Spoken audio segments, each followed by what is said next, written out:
ਵਾਹਿਗੁਰੂ ਜੀ ਕਾ ਖਾਲਸਾ ਵਾਹਿਗੁਰੂ ਜੀ ਕੀ ਫਤਿਹ। ਮੇਰਾ ਲੈਕਚਰ ਜ਼ਰੂਰ ਇਹ ਪ੍ਰਭਾਵ ਦੇਵੇਗਾ ਕਿ ਮੈਂ ਸ਼ਾਇਦ ਮਰਦ ਜ਼ਾਤ ਦੇ ਖਿਲਾਫ ਹਾਂ। ਮੈਂ ਪਹਿਲਾਂ ਹੀ ਸਪਸ਼ਟ ਕਰ ਦਿਆਂ ਕਿ ਮੈਂ ਮਰਦ ਜ਼ਾਤ ਦੇ ਬਿਲਕੁਲ ਖਿਲਾਫ ਨਹੀਂ ਹਾਂ। ਮੇਰੇ ਨਾਨਾ ਜੀ ਪ੍ਰੋਫੈਸਰ ਸਾਹਿਬ ਸਿੰਘ ਜੀ ਨੇ ਮੈਨੂੰ ਲਗਨ ਸਿਖਾਈ ਸੀ ਤੇ ਮੈਂ ਆਪਣੇ ਪਿਓ ਤੇ ਬੜਾ ਮਾਣ ਕਰਦੀ ਹਾਂ, ਕਿਉਂਕਿ ਅੱਜ ਜੋ ਵੀ ਹਾਂ ਮੈਂ ਉਹਨਾਂ ਦੇ ਸਿਰ ਤੇ ਖੜੀ ਹਾਂ ਪ੍ਰੋਫੈਸਰ ਪ੍ਰੀਤਮ ਸਿੰਘ ਜੀ ਕਾਰਨ। ਤੇ ਮਾਂ ਤੇ ਵੀ ਮੈਨੂੰ ਮਾਣ ਹੈ, ਕਿਉਂਕਿ ਮੈਂ ਮਾਂ ਬੋਲੀ ਦਾ ਕਰਜ਼ਾ ਹੀ ਉਹਨਾਂ ਦੇ ਸਿਰ ਤੇ ਲਾ ਰਹੀ ਹਾਂ। ਤੇ ਮੇਰੇ ਪਤੀ ਡਾਕਟਰ ਗੁਰਪਾਲ ਸਿੰਘ, ਉਹ ਵੀ ਇੱਕ ਥੰਮ ਨੇ ਮੇਰੇ ਲਈ, ਇੱਕ ਚਟਾਨ ਵਾਂਗ ਮੇਰੇ ਮਗਰ ਖੜੇ ਨੇ ਕਿ ਜਦੋਂ ਕੋਈ ਮੁਸ਼ਕਿਲ ਦਾ ਸਮਾਂ ਹੋਏ ਮੇਰੇ ਨਾਲ ਹੁੰਦੇ ਨੇ। ਤੇ ਇਹ ਨਹੀਂ ਹੈ ਕਿ ਸਿਰਫ ਮੇਰੇ ਹੀ ਟੱਬਰ ਵਿੱਚ ਮਰਦ ਮਦਦ ਕਰਦੇ ਨੇ। ਮੈਂ ਜਾਣਦੀ ਹਾਂ ਬਹੁਤ ਸਾਰੇ ਅਜਿਹੇ ਮਰਦਾਂ ਨੂੰ ਜਿਨ੍ਹਾਂ ਨੂੰ ਫਖਰ ਹੈ ਆਪਣੀਆਂ ਧੀਆਂ ਤੇ, ਆਪਣੀਆਂ ਭੈਣਾਂ ਤੇ, ਆਪਣੀਆਂ ਮਾਵਾਂ ਤੇ ਉਹਨਾਂ ਲਈ ਖੜੇ ਵੀ ਹੁੰਦੇ ਨੇ। ਸੋ ਅਜਿਹੇ ਸਾਰੇ ਜਿੰਨੇ ਮਰਦ ਨੇ ਉਹਨਾਂ ਨੂੰ ਸਲਾਮ। ਪਰ ਮੈਂ ਦਰਅਸਲ ਲਹੂ ਦੇ ਹੰਝੂ ਲੈ ਕੇ ਆਈ ਹਾਂ, ਪਰੋਏ ਨੇ ਉਹਨਾਂ ਬੇਜ਼ੁਬਾਨ ਮਾਵਾਂ ਦੇ, ਧੀਆਂ ਦੇ, ਭੈਣਾਂ ਦੇ, ਜਿਨ੍ਹਾਂ ਨੇ ਆਪਣੇ ਪਿੰਡੇ ਉੱਤੇ ਉਹ ਦਰਦ ਹੰਢਾਏ ਨੇ। ਤੇ ਛੱਡਾਂਗੀ ਮੈਂ ਅੱਜ ਫੈਸਲਾ ਤੁਹਾਡੇ ਉੱਤੇ ਕਿ ਕੀ ਕੋਈ ਵੀ ਧਰਮ ਵਾਕਈ ਔਰਤ ਦੀ ਮਦਦ ਲਈ ਖੜਾ ਹੋਇਆ ਸੀ। ਸ਼ੁਰੂ ਮੈਂ ਕਰਨਾ ਚਾਹਾਂਗੀ ਉਸ ਸਮੇਂ ਤੋਂ ਜਦੋਂ ਹਾਲੇ ਸ਼ਾਇਦ ਧਰਮ ਦਾ ਵਜੂਦ ਵੀ ਨਾ ਹੋਵੇ, ਕਿ ਪੱਥਰ ਯੁੱਗ ਸਮੇਂ ਤੋਂ ਕੁਝ ਹੱਡੀਆਂ ਦੇ ਅੰਸ਼ ਮਿਲੇ ਸਨ, ਜਿਨ੍ਹਾਂ ਤੇ ਖੋਜ ਕੀਤੀ ਨੇ ਸਾਬਤ ਕੀਤਾ ਕਿ ਉਸ ਸਮੇਂ ਦੀਆਂ ਔਰਤਾਂ ਦੀ ਲੰਬਾਈ ਮਰਦਾਂ ਨਾਲੋਂ ਲਗਭਗ 1 ਫੁੱਟ ਜਾਂ ਉਸ ਤੋਂ ਵੀ ਹੋਰ ਘੱਟ ਹੁੰਦੀ ਸੀ।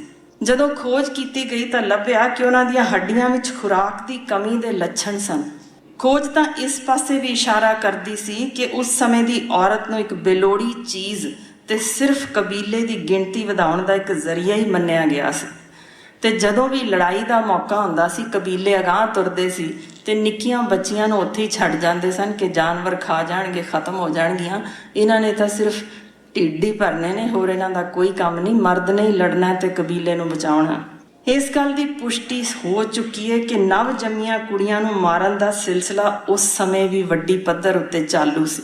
ਬਾਲ ਹੈਮਨ ਦੇਵਤਾ ਦੇ ਵੇਲੇ ਉਹਨੂੰ ਨਹਾਉਣ ਲਈ ਸਾਲ ਦੇ ਵਿੱਚ 1 ਵਾਰ ਕਿੰਨੀਆਂ ਕੁ ਕੁੜੀਆਂ ਦੀਆਂ ਛਾਤੀਆਂ ਪਾੜੀਆਂ ਹੋਣਗੀਆਂ ਤੁਸੀਂ ਸੋਚ ਲਿਓ, ਕਿਉਂਕਿ 2-3 ਬਾਲਟੀਆਂ ਭਰ ਕੇ ਲਹੂ ਦੀਆਂ ਉਹਨੂੰ ਨਹਾਇਆ ਜਾਂਦਾ ਸੀ ਸਾਲ 'ਚ 1 ਵਾਰ। ਤੇ ਕਿੰਨੀਆਂ ਕੁ ਕੁੜੀਆਂ ਵੱਢੀਆਂ ਜਾਂਦੀਆਂ ਹੋਣਗੀਆਂ ਕਿ ਉਹਨਾਂ ਦੇ ਦਿਲ ਕੱਢ ਕੇ ਲਹੂ ਨਿਚੋੜਿਆ ਜਾਂਦਾ ਸੀ ਤੇ ਬਾਲਟੀਆਂ ਭਰੀਆਂ ਜਾਂਦੀਆਂ ਸੀ। ਤੇ ਇਹਦੇ ਵਿੱਚ ਸਮਝ ਲਓ ਕਿ ਧਰਮ ਦਾ ਉਸ ਸਮੇਂ ਰੋਲ ਆ ਚੁੱਕਾ ਸੀ। ਜੇ ਕੁਝ ਸਦੀਆਂ ਹੋਰ ਅਗਾਂਹ ਤੁਰਦੇ ਹਾਂ ਤਾਂ ਉਸ ਸਮੇਂ ਸਤੀ ਤੇ ਦਾਜ ਪ੍ਰਥਾ ਦੀ ਹੋਂਦ ਨੇ ਮੇਰਾ ਖਿਆਲ ਹੈ ਔਰਤ ਵਿਰੋਧੀ ਸੋਚ ਨੂੰ ਉਦੋਂ ਵੀ ਉਗਾੜ ਕੇ ਸਭ ਦੇ ਸਾਹਮਣੇ ਰੱਖ ਦਿੱਤਾ ਸੀ। ਵੱਖੋ ਵੱਖਰੇ ਮਤ ਤੇ ਧਰਮ ਔਰਤ ਜ਼ਾਤ ਨੂੰ ਕਿੰਨੀ ਕੁ ਮਹੱਤਤਾ ਦਿੰਦੇ ਰਹੇ ਨੇ, ਮੇਰਾ ਖਿਆਲ ਹੈ ਕਿਸੇ ਤੋਂ ਲੁਕੀ ਹੋਈ ਗੱਲ ਨਹੀਂ, ਛਪੀਆਂ ਹੋਈਆਂ ਗੱਲਾਂ ਨੇ।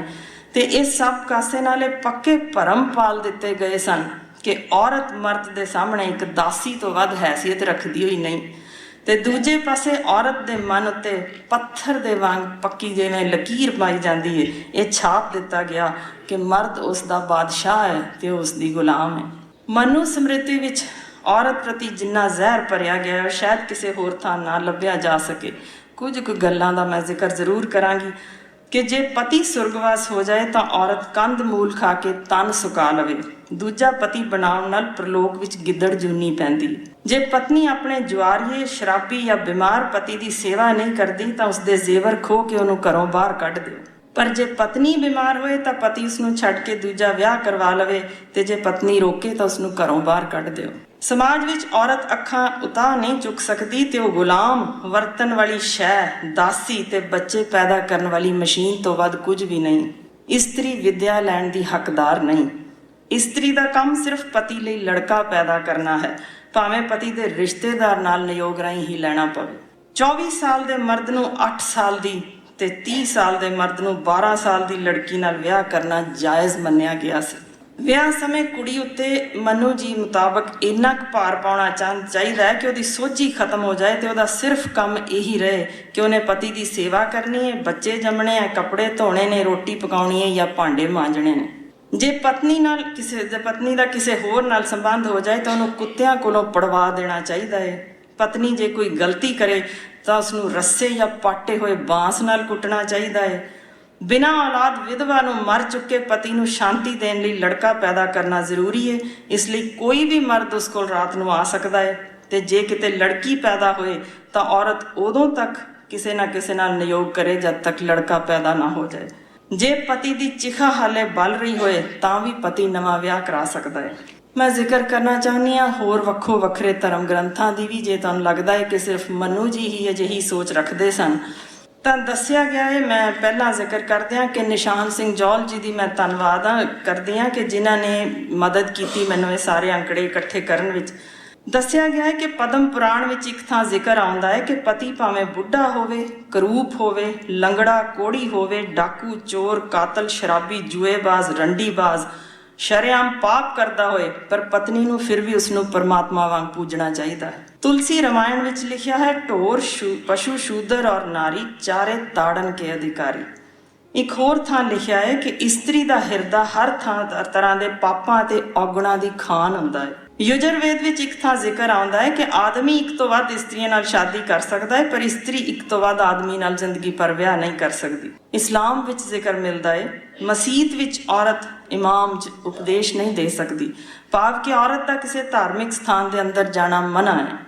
ਮਰਦ ਨੂੰ ਔਰਤ ਉੱਤੇ ਪੂਰੀ ਹੱਕ ਜਮਾਉਣ ਦੀ ਖੁੱਲ੍ਹ ਹੈ ਤੇ ਮੁਸਲਮਾਨ ਔਰਤਾਂ ਨੂੰ ਬੁਰਕਾ ਪਾਉਣਾ ਜ਼ਰੂਰੀ ਹੈ। ਮਰਦ ਔਰਤ ਨੂੰ ਫਰਖਤੀ ਦੇ ਸਕਦਾ ਹੈ, ਪਰ ਔਰਤ ਲਈ ਬਹੁਤ ਮੁਸ਼ਕਿਲ ਹੈ। ਮਰਦ 4 ਵਿਆਹ ਕਰਵਾ ਸਕਦਾ ਹੈ, ਪਰ ਔਰਤ ਨਹੀਂ ਕਰਵਾ ਸਕਦੀ। ਈਸਾਈ ਮਤ ਅਨੁਸਾਰ ਕਹਿੰਦੇ ਨੇ ਕਿ ਸਾਰਿਆਂ ਪਾਪਾਂ ਗੁਨਾਹਾਂ ਦਾ ਸੋਮਾ ਔਰਤ ਹੈ। ਇਹ ਸ਼ੈਤਾਨ ਦਾ ਸਾਧਨ ਬਣ ਕੇ ਮਨੁੱਖ ਨੂੰ ਡੰਗਦੀ ਹੈ। ਪੱਛਮੀ ਚਿੰਤਕ ਚੈਸਰਫੀਲਡ ਆਖਦਾ ਹੈ ਕਿ ਔਰਤ ਕੁਦਰਤ ਦੀ ਇੱਕ ਮਜ਼ੇਦਾਰ ਗਲਤੀ ਹੈ। ਸੁਕਰਾਤ ਆਖਦਾ ਹੈ ਕਿ ਮਰਦ ਤੇ ਇਸਤਰੀ ਦਾ ਹੌਸਲਾ ਇੱਕੋ ਜਿਹਾ ਨਹੀਂ ਹੁੰਦਾ, ਤੇ ਮਰਦ ਦੀ ਖੂਬੀ ਹੁਕਮ ਚਲਾਉਣ ਤੇ ਮਨਾਉਣ ਵਿੱਚ ਹੈ, ਪਰ ਇਸਤਰੀ ਦੀ ਖੂਬੀ ਸਿਰਫ ਮੰਨਣ ਵਿੱਚ ਹੈ। ਸੈਂਟ ਪਾਲ ਲਿਖਦਾ ਹੈ ਕਿ ਚੰਗਾ ਹੋਵੇ ਜੇ ਮਰਦ ਔਰਤ ਨੂੰ ਛੋਏ ਹੀ ਨਾ। ਯੂਨਾਨੀ ਚਿੰਤਕ ਅਰਸਤੂ ਅਨੁਸਾਰ ਤੇ ਇਸਤਰੀ ਇੱਕ ਨਾਮੁਕੰਮਲ ਵਸਤੂ ਹੈ। ਜਰਮਨੀ ਵਿਦਵਾਨ ਗੋਥੇ ਲਿਖਦਾ ਹੈ, ਔਰਤ ਵਿੱਚ ਰੂਹ ਹੁੰਦੀ ਨਹੀਂ। ਜੈਨ ਮਤ ਵਿੱਚ ਦਿਗੰਬਰ ਜੈਨ ਜੀ ਦੇ ਵਿਚਾਰ ਵੀ ਕੁਝ ਅਜਿਹੇ ਹਨ ਕਿ ਔਰਤ ਸਾਰੀ ਉਮਰ ਭਗਤੀ ਕਰਕੇ, ਪਤੀਵ੍ਰਤਾ ਰਹਿ ਕੇ ਵੀ ਚੰਗਾ ਜੀਵਨ ਬਤੀਤ ਕਰਕੇ ਉਦੋਂ ਤੱਕ ਮੁਕਤੀ ਨਹੀਂ ਪਾ ਸਕਦੀ ਜਦੋਂ ਤੱਕ ਉਹ ਮੁੜ ਮਨੁੱਖ ਜਨਮ ਵਿੱਚ ਮਰਦ ਦੀ ਜੂਨ ਵਿੱਚ ਨਹੀਂ ਆਉਂਦੀ। ਬੁੱਧ ਮਤ ਵਿੱਚ ਵੀ ਸਮਝਾਇਆ ਗਿਆ ਹੈ ਕਿ ਇਸਤਰੀਆਂ ਨੂੰ ਬੋਧੀ ਭਿਕਸ਼ੂਆਂ ਵਿੱਚ ਦਾਖਲ ਕਰਨ ਨਾਲ ਬੁੱਧ ਧਰਮ ਦੀ ਉਮਰ ਘਟ ਜਾਏਗੀ। ਜੋਗ ਮਤ ਵਿੱਚ ਮੁਖੀ ਉਹਨਾਂ ਦੇ ਬਾਬਾ ਗੋਰਖਨਾਥ ਅਨੁਸਾਰ ਇਨ ਬਾਗਨ ਤੇ ਲੋਈ ਖਾਈ ਔਰਤ ਨੂੰ ਬਗਿਆੜੀ ਤੱਕ ਕਹਿ ਦਿੱਤਾ ਗਿਆ ਹੈ।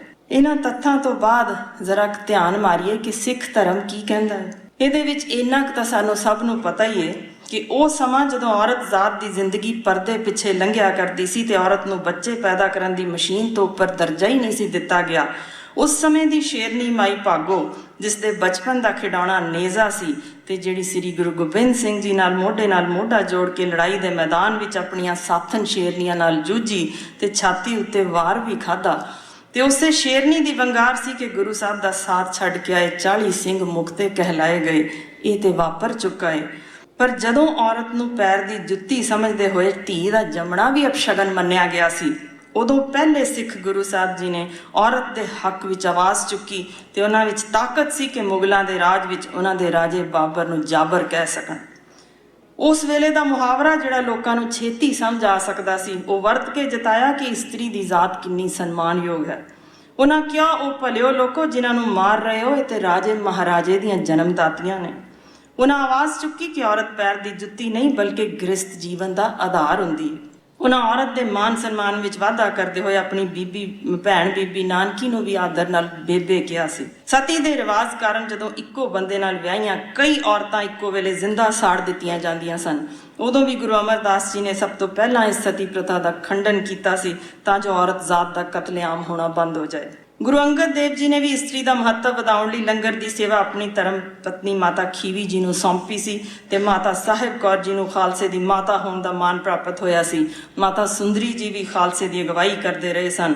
ਸਿੱਖ ਮਤ ਵਿੱਚ ਬੇਟੀ ਬੇਟੇ ਤੋਂ ਘੱਟ ਨਹੀਂ ਮੰਨੀ ਜਾਂਦੀ ਤੇ ਲੜਕੀਆਂ ਨੂੰ ਜੰਮਦੇ ਸਾਰ ਮਾਰਨ ਉੱਤੇ ਸਖਤ ਮਨਾਹੀ ਹੈ।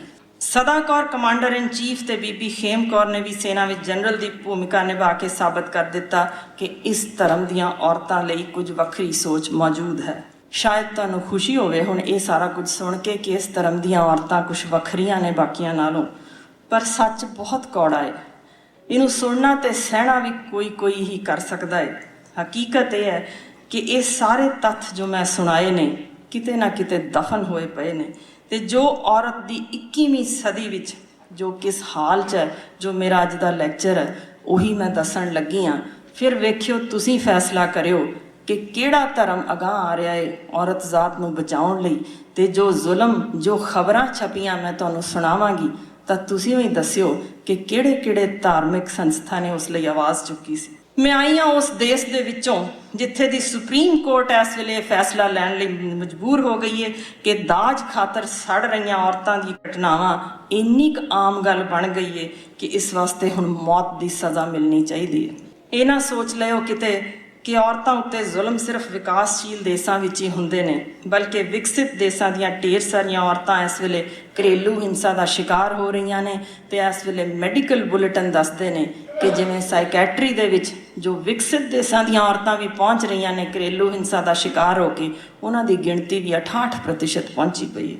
ਜੋ 19ਵੀਂ ਸਦੀ ਦੇ ਤੱਥ ਸਨ, ਪਹਿਲਾਂ ਮੈਂ ਉਹ ਦੱਸਾਂਗੀ ਤੇ ਫਿਰ ਤੁਸੀਂ ਦੱਸਿਓ ਕਿ 21ਵੀਂ ਸਦੀ ਵਿੱਚ ਕਿ ਕਿਸੇ ਵੀ ਕਿਸਮ ਦੀ ਤਰੱਕੀ ਜੋ ਹੋਈ ਔਰਤ ਜ਼ਾਤ ਦੇ ਹੱਕ ਵਿੱਚ ਵੀ ਹੋਈ। ਮੈਂ ਸਪਸ਼ਟ ਕਰ ਦਿਆਂ ਕਿ ਜਦੋਂ ਤਰੱਕੀ ਦੀ ਅਸੀਂ ਗੱਲ ਕਰਦੇ ਹਾਂ ਤਾਂ ਹਮੇਸ਼ਾ ਬਹੁ ਗਿਣਤੀ ਉੱਤੇ ਲਾਗੂ ਹੁੰਦੀ ਹੈ, ਨਾ ਕਿ ਸਿਰਫ ਉੱਪਰਲੀਆਂ ਦਿਸਦੀਆਂ ਕੁਝ 1-2% ਔਰਤਾਂ ਉੱਤੇ। ਮੇਰੇ ਹਿਸਾਬ ਨਾਲ ਔਰਤ ਨੂੰ ਬਰਾਬਰ ਦਾ ਹੱਕ ਦੇਣ ਦਾ ਅਰਥ ਹੈ ਕਿ ਉਸਨੂੰ ਘੱਟੋ ਘੱਟ ਇਨਸਾਨ ਹੋਣ ਦਾ ਰੁਤਬਾ ਤਾਂ ਦਿਓ, ਤੇ ਹਰ ਉਹ ਮਨੁੱਖੀ ਅਧਿਕਾਰ ਵੀ ਦਿਓ ਜਿਸ ਦਾ ਮਰਦ ਚਾਹਵਾਨ ਹੈ। ਮਰਦ ਨਾਲ ਮੋਢਾ ਜੋੜ ਕੇ ਤੁਰਨਾ ਤੇ ਇੱਕ ਦੂਜੇ ਦੀ ਮਦਦ ਕਰਕੇ ਆਪੋ ਆਪਣੇ ਕੰਮਾਂ ਵਿੱਚ ਇੱਕ ਦੂਜੇ ਦਾ ਸਹਿਯੋਗੀ ਹੋਣਾ ਹੀ ਸਹੀ ਮਾਇਨਿਆਂ ਵਿੱਚ ਦੋਨਾਂ ਦੇ ਮਨੁੱਖੀ ਅਧਿਕਾਰਾਂ ਦਾ ਰਾਖੀ ਗਿਣੀ ਜਾ ਸਕਦੀ। ਜੇ ਤਰੱਕੀ ਦੀ ਗੱਲ ਕਰਦੇ ਹਾਂ ਤਾਂ ਪੱਥਰ ਯੁੱਗ ਤੋਂ ਲੈ ਕੇ ਹੁਣ ਤੱਕ ਅਸੀਂ ਵਿਗਿਆਨ ਦੀ ਟੀਸੀ ਉੱਤੇ ਪਹੁੰਚ ਚੁੱਕੇ ਹਾਂ ਤੇ ਆਦਮੀ ਤੇ ਹੁਣ ਰੱਬ ਦੇ ਨੇੜੇ ਤੇੜੇ ਪਹੁੰਚਣ ਦਾ ਦਾਅਵਾ ਕਰਨ ਲੱਗ ਪਿਆ ਹੈ, ਕਿਉਂਕਿ ਟੈਸਟ ਟਿਊਬ ਬੇਬੀ ਤਾਂ ਉਹਨੇ ਕਰ ਲਏ ਤੇ ਉਹਨੂੰ ਲੱਗਦਾ ਹੈ ਕਿ ਮੈਂ ਹੁਣ ਜਨਮ ਦੇ ਉੱਤੇ ਕਾਬੂ ਪਾ ਲਿਆ ਹੈ। ਪਰ ਮੌਤ ਦੇ ਉੱਤੇ ਫਤਿਹ ਪਾਉਣ ਵਿੱਚ ਰੁੱਝਿਆ ਮਨੁੱਖ ਭੁੱਲ ਗਿਆ ਹੈ ਕਿ ਬ੍ਰਹਿਮੰਡ ਵਿੱਚ ਸਦੀਵੀ ਤੇ ਕੁਝ ਰਹਿਣਾ ਹੀ ਨਹੀਂ। ਜਿੱਥੋਂ ਤੱਕ ਔਰਤ ਦੀ ਤਰੱਕੀ ਦੀ ਗੱਲ ਹੈ, ਇੱਕ ਸਰਵੇ ਹੋਇਆ ਸੀ ਜਿਹਦੇ ਵਿੱਚ ਔਰਤਾਂ ਦੇ ਕੋਲੋਂ ਜੋ ਮਿਲੇ ਅੰਕੜੇ, ਉਹਨਾਂ ਨੇ ਔਰਤਾਂ ਵੱਲੋਂ ਹੀ ਮਿਲੀਆਂ ਜੋ ਸਾਨੂੰ ਲਿਖਿਆ ਸੀ ਉਹਦੇ ਵਿੱਚ ਕਿ ਸਾਡੀ ਬਿਹਤਰੀ ਲਈ ਚੁੱਕੇ ਕਦਮਾਂ ਦਾ ਜਦੋਂ ਖੁਲਾਸਾ ਕਰੋਗੇ ਤਾਂ ਵੱਡ ਗਿਣਤੀ ਔਰਤਾਂ ਤੇ ਹਾਲੇ ਪਹਿਲਾ ਕਦਮ ਪੁੱਟਿਆ ਵੀ ਨਹੀਂ ਗਿਣਦੀਆਂ। ਤੇ ਵਿਗਿਆਨਕ ਤਰੱਕੀ ਦੇ ਨਾਲ ਬਲਕਿ ਔਰਤਾਂ ਉੱਤੇ ਹੁੰਦੇ ਤਸ਼ੱਦਦ ਦਾ ਵੱਡ ਮਿਆਰੀ ਆਕਾਰ ਸਾਹਮਣੇ ਆਉਣ ਲੱਗਿਆ।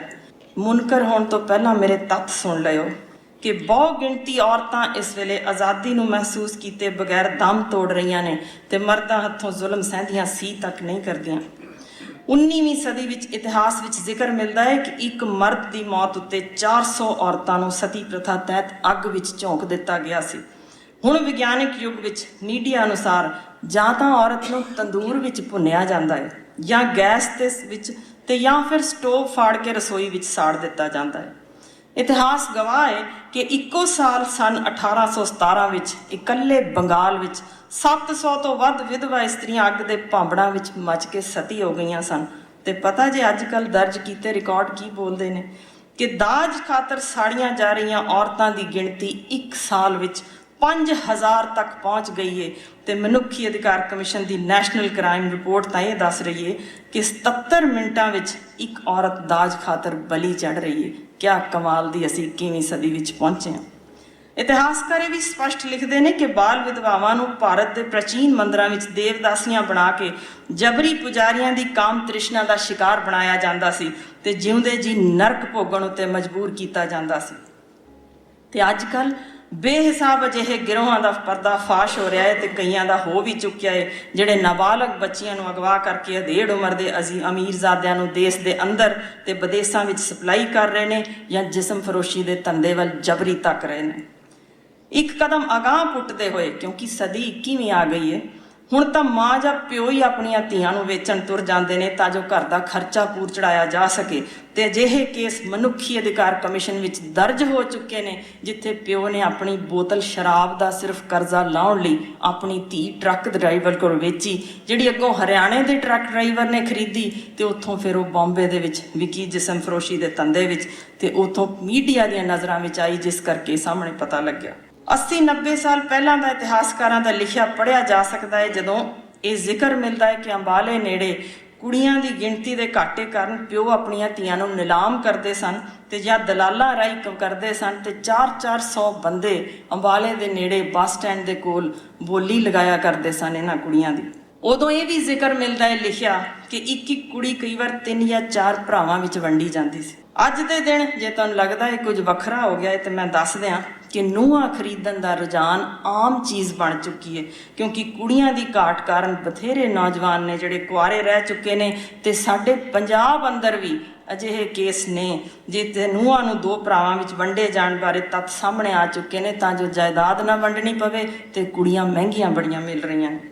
ਵਿਗਿਆਨਕ ਤਰੱਕੀ ਦੇ ਨਾਲ ਨਾਲ ਸਾਡੀ ਸੌੜੀ ਸੋਚ ਨੇ ਕੋਝਾ ਮੋੜ ਲੈ ਲਿਆ ਹੈ ਤੇ ਅੱਜ ਦੇ ਦਿਨ ਤਾਂ ਅਸੀਂ ਅਜਿਹੀਆਂ ਖਬਰਾਂ ਵੀ ਪੜ੍ਹਨ ਉੱਤੇ ਮਜਬੂਰ ਹੋ ਗਏ ਹਾਂ ਕਿ ਹੁਣ ਤੱਕ ਕਈ ਦੇਸ਼ਾਂ ਦੇ ਵਿਕਸਿਤ ਹੋਣ ਭਾਵੇਂ ਵਿਕਾਸਸ਼ੀਲ ਪਿਓ ਤੇ ਆਪਣੀਆਂ ਧੀਆਂ ਦਾ ਬਲਾਤਕਾਰ ਵੀ ਕਰਦੇ ਨੇ ਤੇ ਧੀਆਂ ਆਪਣੇ ਪਿਓ ਦੇ ਬੱਚੇ ਤੱਕ ਜੰਮਣ ਲੱਗ ਪਈਆਂ ਨੇ। ਜੇ ਇਸ ਗਿਰੀ ਹੋਈ ਸੋਚ ਦਾ ਨਮੂਨਾ ਵੇਖਣਾ ਹੋਏ ਨਾ ਤੇ ਚੱਲਿਓ ਮੇਰੇ ਨਾਲ ਚੰਡੀਗੜ੍ਹ ਨਾਰੀ ਨਿਕੇਤਨ ਵਿੱਚ, ਜਿੱਥੇ ਇਸ ਵੇਲੇ ਵੀ 2 ਬੱਚੀਆਂ ਹਨ ਜਿਹੜੀਆਂ ਪਾਲ ਰਹੀਆਂ ਨੇ ਆਪਣੇ ਪਿਓ ਦੇ ਜੰਮੇ ਬੱਚੇ। ਜਿੱਥੋਂ ਤੱਕ ਬੋਲੀ ਦਾ ਸਵਾਲ ਹੈ, ਅਸੀਂ ਔਰਤ ਜ਼ਾਤ ਦੀ ਸਿਫਤ ਵਿੱਚ 21ਵੀਂ ਸਦੀ ਵਿੱਚ ਸਿਖਰਾਂ ਹੀ ਛੂਹ ਚੁੱਕੇ ਹਾਂ, ਕਿਉਂਕਿ ਸਦੀਆਂ ਤੋਂ ਅਸੀਂ ਇਸ ਨੂੰ ਅਸੀਸਾਂ ਦਿੰਦੇ ਆਏ ਹਾਂ ਬੁੱਢ ਸੁਹਾਗਣ ਹੋਣ ਦੀਆਂ। ਪਰ ਜਦੋਂ ਮਰਦਾਂ ਨੇ ਇੱਕ ਦੂਜੇ ਨੂੰ ਗਾਲਾਂ ਕੱਢਣੀਆਂ ਹੋਣ ਤਾਂ ਕਮਾਲ ਦੀ ਇਸਤਰੀ ਜ਼ਾਤ ਦੀ ਵਰਤੋਂ ਹੁੰਦੀ ਏ, ਭਾਵੇਂ ਮਾਂ ਦੀ ਗਾਲ ਕੱਢਣ ਤੇ ਭਾਵੇਂ ਭੈਣ ਦੀ। ਪਰ ਜ਼ਿਕਰ ਉਦੋਂ ਹੀ ਔਰਤ ਜ਼ਾਤ ਦਾ ਆਉਂਦਾ ਹੈ, ਯਾਨੀ ਲੰਬੀ ਉਮਰ ਹੋਏ ਤਾਂ ਬੁੱਢ ਸੁਹਾਗਣ ਹੋਣ ਦੀ ਗਾਲ ਕੱਢਣੀ ਹੈ ਤਾਂ ਵੀ ਔਰਤ ਜ਼ਾਤ। ਤੇ ਔਰਤ ਜ਼ਾਤ ਲਈ ਵਰਤੇ ਜਾਂਦੇ ਸ਼ਬਦਾਂ ਨੂੰ ਸੁਣ ਲਓ ਨਾ ਜੇ ਤੇ ਸੀਨੇ ਵਿੱਚ ਅਸਹਿ ਦਰਦ ਹੋਣ ਲੱਗ ਪੈਂਦੀ ਹੈ। ਲਫ਼ਜ਼ ਕਿਆ ਕਮਾਲ ਦੇ ਚੁਣੇ ਨੇ।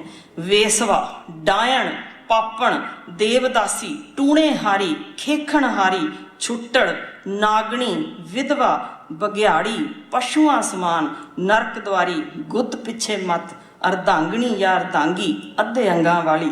ਜਿਹੜੇ ਮਰਦ ਇਹ ਲਫ਼ਜ਼ ਵਰਤਦੇ ਨੇ ਉਹ ਇਹ ਕਿਉਂ ਨਹੀਂ ਕਹਿੰਦੇ ਕਿ ਮੈਂ ਇਸੇ ਖੇਖਣਹਾਰੀ ਦੇ ਕੁੱਖੋਂ ਜੰਮਿਆ, ਉਸੇ ਦਾ ਦੁੱਧ ਪੀਤਾ ਤੇ ਉਸੇ ਦੇ ਜੀਨਸ ਮੇਰੇ ਅੰਦਰ ਨੇ? ਇਹ ਤੇ ਕਹਿਣ ਦਾ ਕਦੇ ਕਿਸੇ ਨੂੰ ਹੀਆ ਹੋਇਆ ਨਹੀਂ।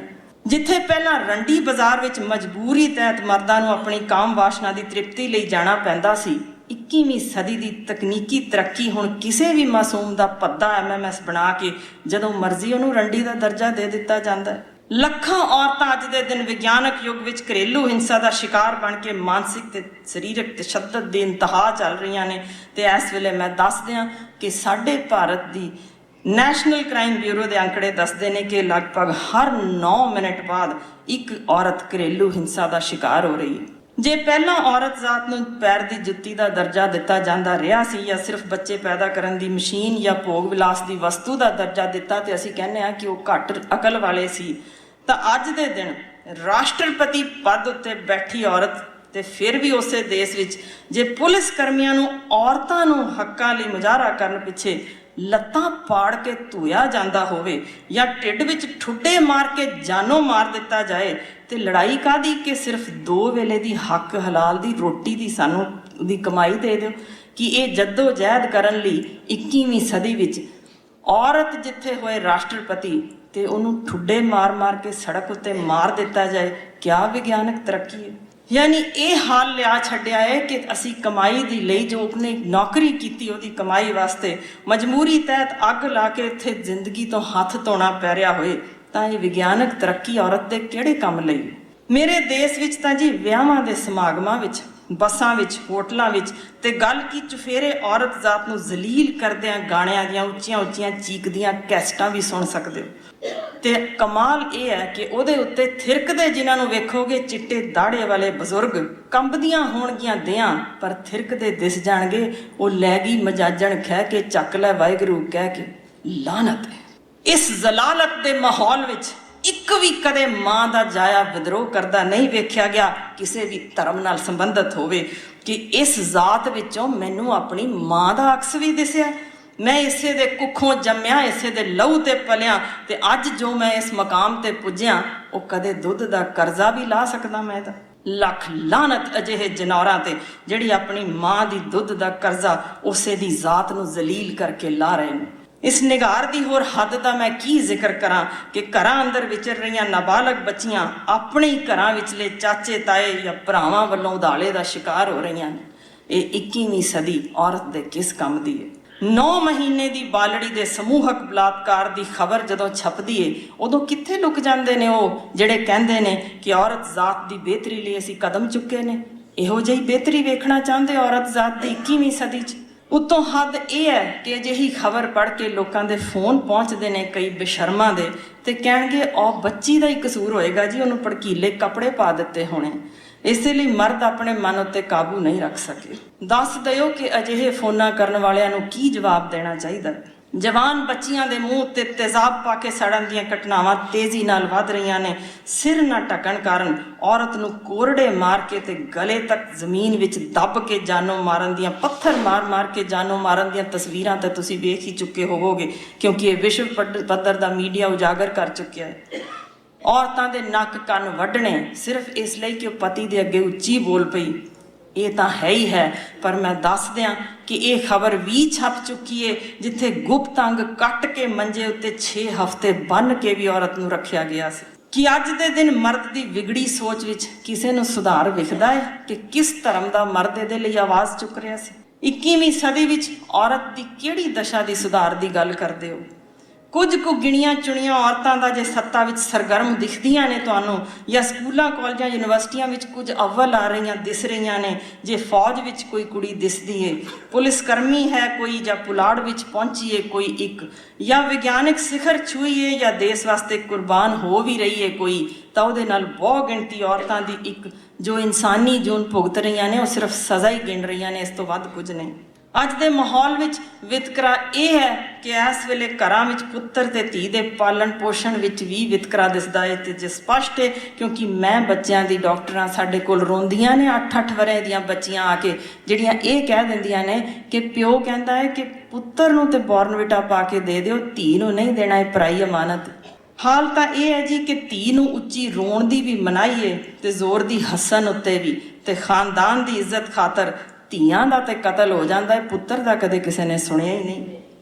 ਹੋਰ ਅਧਿਕਾਰਾਂ ਦੀ ਤਾਂ ਗੱਲ ਮੈਂ ਕੀ ਕਰਾਂ ਕਿ ਇਸ ਅੱਜ ਦੇ ਦਿਨ 21ਵੀਂ ਸਦੀ ਵਿੱਚ ਔਰਤ ਲਈ ਤਾਂ ਧੀ ਪੈਦਾ ਕਰਨ ਉੱਤੇ ਵੀ ਰੋਕ ਲਾ ਦਿੱਤੀ ਗਈ ਹੈ, ਤੇ ਕੁੱਖੋਂ ਜੰਮੀ ਧੀ ਨੂੰ ਇੰਨੀ ਬੇਦਰਦੀ ਨਾਲ ਕੋਹ ਕੇ ਮਾਰਿਆ ਜਾਂਦਾ ਹੈ, ਜਾਂ ਕੂੜੇ ਦੇ ਢੇਰ ਉੱਤੇ ਕੁੱਤਿਆਂ ਤੋਂ ਪੜਵਾਉਣ ਲਈ ਸੁੱਟ ਦਿੱਤਾ ਜਾਂਦਾ ਹੈ ਕਿ ਇਹ ਤਸੀਹੇ ਕਿਸੇ ਵਣ ਮਨੁੱਖ ਨੇ ਵੀ ਨਹੀਂ ਸੋਚੇ ਹੋਣੇ। ਮੇਰਾ ਖਿਆਲ ਹੈ 18ਵੀਂ ਸਦੀ ਫਿਰ ਵੀ ਇਸ ਤੋਂ ਕਾਫੀ ਬਿਹਤਰ ਸੀ। ਬੀਬੀ ਅਜੀਤ ਕੌਰ ਆਪਣੇ ਪਿੰਡੇ ਉੱਤੇ ਜ਼ੁਲਮ ਹੰਢਾ ਕੇ ਜੇ ਕੂਕਦੀ ਏ ਕਿ ਪਹਿਲਾ ਗੁਨਾਹ ਏ ਔਰਤ ਹੋਣਾ, ਦੂਜਾ ਗੁਨਾਹ ਏ ਇਕੱਲੀ ਔਰਤ ਹੋਣਾ, ਤੇ ਤੀਜਾ ਗੁਨਾਹ ਏ ਇਕੱਲੀ ਹੋਣਾ ਤੇ ਆਪਣੀ ਰੋਟੀ ਆਪ ਕਮਾਉਣੀ, ਤੇ ਗੁਨਾਹ ਅਜ਼ੀਮ ਤਰੀਨ ਏ ਕਿ ਸਵੈ ਭਰੋਸੇ ਬਾਹਰ ਕਰਮ ਕਰਦੀ ਜ਼ਹੀਨ ਖੁਦਦਾਰ ਇਕੱਲੀ ਔਰਤ। ਮੇਰੇ ਦੇਵਤਿਆਂ ਦੇ ਮੁਲਕ ਹਿੰਦੁਸਤਾਨ ਵਿੱਚ ਗੁਨਾਹ ਏ, ਗੁਨਾਹ ਏ।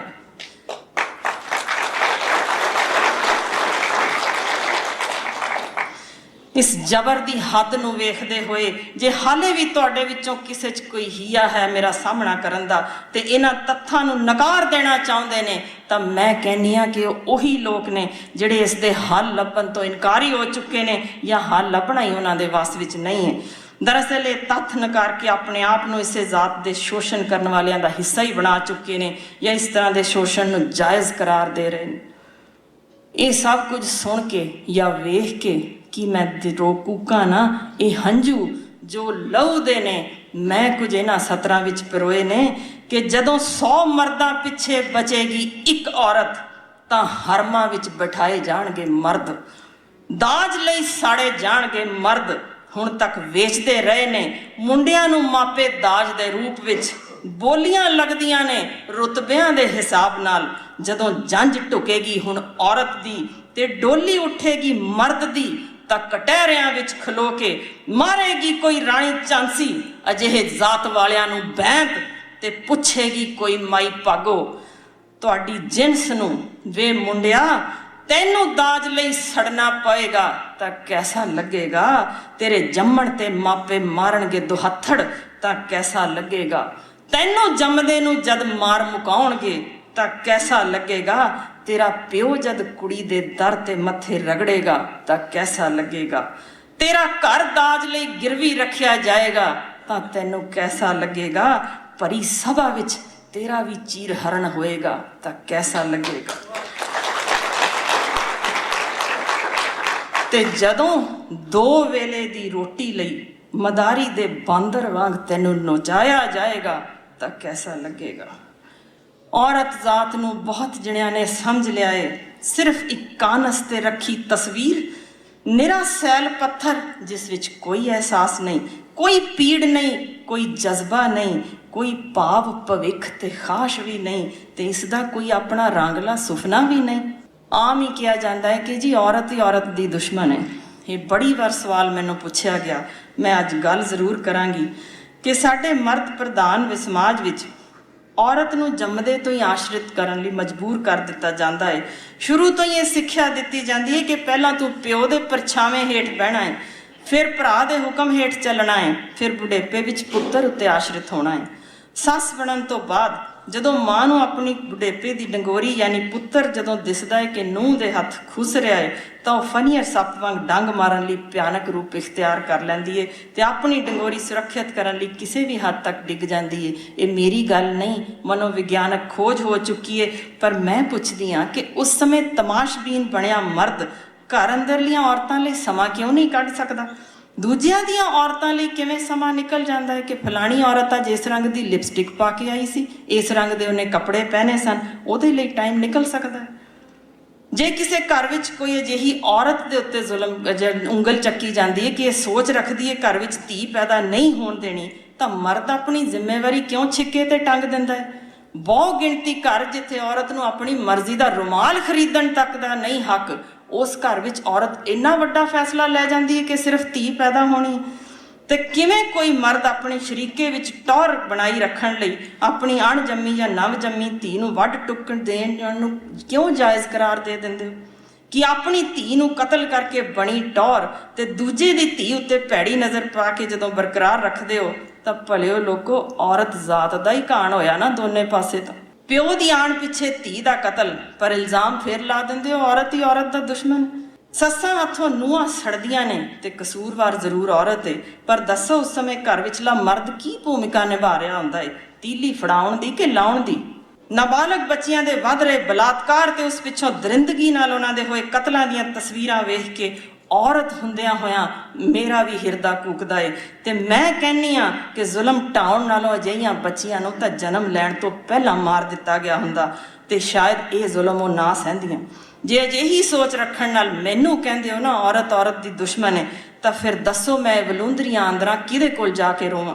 ਅਣਖ ਖਾਤਰ ਜੇ ਭਰਾ ਭੈਣ ਹੱਥੋਂ ਕਤਲ ਹੁੰਦੀ ਏ, ਜਾਂ ਭੈਣ ਦਾ ਭਰਾ ਹੱਥੋਂ ਕਤਲ ਹੁੰਦਾ ਹੈ, ਜਾਂ ਪਿਓ ਹੱਥੋਂ ਧੀ ਦਾ ਕਤਲ ਹੁੰਦਾ ਹੈ, ਤਾਂ ਕਿਵੇਂ ਜਾਇਜ਼ ਕਰਾਰ ਦਿੰਦੇ ਹੋ ਤੁਸੀਂ? ਮੈਨੂੰ ਇਹ ਦੱਸ ਦਿਓ ਕਿ ਜਿਸ ਦਿਨ ਇੱਕ ਧੀ ਨੇ ਫੈਸਲਾ ਲੈ ਲਿਆ ਕਿ ਮੇਰਾ ਪਿਓ ਬਦਚਲਨ ਹੈ ਤੇ ਹੋਰ ਔਰਤਾਂ ਨਾਲ ਖੇ ਖਾ ਰਿਹਾ ਹੈ ਤੇ ਇਸ ਦਾ ਕਤਲ ਕਰ ਦੇਣਾ ਹੈ, ਤਾਂ ਕੀ ਇਹ ਮਰਦ ਪ੍ਰਧਾਨ ਸਮਾਜ ਸਹਿ ਸਕੇਗਾ?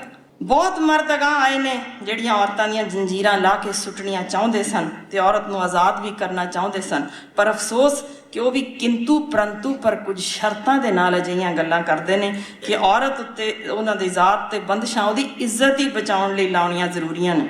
ਭਈ ਭਲੇ ਮਾਨਸੋ, ਇਹ ਸੋਚੋ ਵੀ ਇੱਜ਼ਤ ਕਿਸ ਤੋਂ ਬਚਾ ਰਹੇ ਹੋ? ਆਦਮ ਜ਼ਾਤ ਤੋਂ ਹੀ ਨਾ। ਉਹੀ ਬੰਦਸ਼ਾਂ ਲਾਏ ਤੇ ਉਹੀ ਚੱਬ ਜਾਏ। ਕਮਾਲ ਹੀ ਹੈ ਜੀ, ਕਮਾਲ। ਜਿਵੇਂ ਮੈਂ ਸ਼ੁਰੂ ਵਿੱਚ ਜ਼ਿਕਰ ਕੀਤਾ ਸੀ ਕਿ ਬਥੇਰੇ ਮਰਦ ਔਰਤਾਂ ਦੀ ਇੱਜ਼ਤ ਕਰਦੇ ਨੇ, ਭਾਵੇਂ ਮਾਂ ਵਜੋਂ, ਔਰਤ ਵਜੋਂ, ਪ੍ਰੇਮਿਕਾ ਵਜੋਂ, ਧੀ ਵਜੋਂ, ਹਾਲੇ ਵੀ ਫਖਰ ਮਹਿਸੂਸ ਕਰਦੇ ਨੇ। ਉਸੇ ਤਰ੍ਹਾਂ ਜਿਵੇਂ ਘੋਰ ਬਦਲੀ ਦੇ ਜਦੋਂ ਹਨੇਰੀ ਹੁੰਦੀ ਹੈ ਨਾ, ਤੇ ਉਹ ਬਦਲੀ ਦੇ ਹਨੇਰੀ ਦੇ ਸਿਰੇ ਤੇ ਇੱਕ ਪਤਲੀ ਜੀ ਚਾਂਦੀ ਦੀ ਬਰੀਕ ਲਕੀਰ ਨਜ਼ਰ ਆਉਂਦੀ ਹੈ, ਰੋਸ਼ਨੀ ਦੀ ਕਿਰਨ। ਉਸੇ ਤਰ੍ਹਾਂ ਹੀ ਥੋੜ੍ਹਾ ਜਿਹਾ ਚਾਨਣ ਤੇ ਦਿਸਦਾ ਹੈ ਜਦੋਂ ਤਸਵੀਰ ਦਾ ਦੂਸਰਾ ਰੁਖ ਵੇਖੀਏ, ਤਾਂ ਉਹਦੇ ਵਿੱਚ ਸਾਡੀ ਇਹ ਹੈ ਕਿ ਜੇ ਧਰਮ ਨਾਲ ਅਸੀਂ ਜੋੜਦੇ ਹਾਂ ਔਰਤ ਨੂੰ, ਤਾਂ ਔਰਤ ਜ਼ਾਤ ਦੀ ਮੰਦਰਾਂ ਤੇ ਗੁਰਦੁਆਰਿਆਂ ਵਿੱਚ ਪੂਜਾ ਤੇ ਜ਼ਰੂਰ ਹੁੰਦੀ। ਜਿੱਥੇ ਮਰਦ ਮਾਂ ਲక్ష్ਮੀ ਅੱਗੇ ਮੱਥੇ ਰਗੜ ਕੇ ਧਨ ਦੀ ਮੰਗ ਕਰਦੇ ਨੇ। ਇਤਿਹਾਸ ਗਵਾਹ ਹੈ ਕਿ ਔਰਤ ਲਈ ਤਾਜ ਮਹਿਲ ਵੀ ਬਣਾਇਆ ਗਿਆ ਸੀ।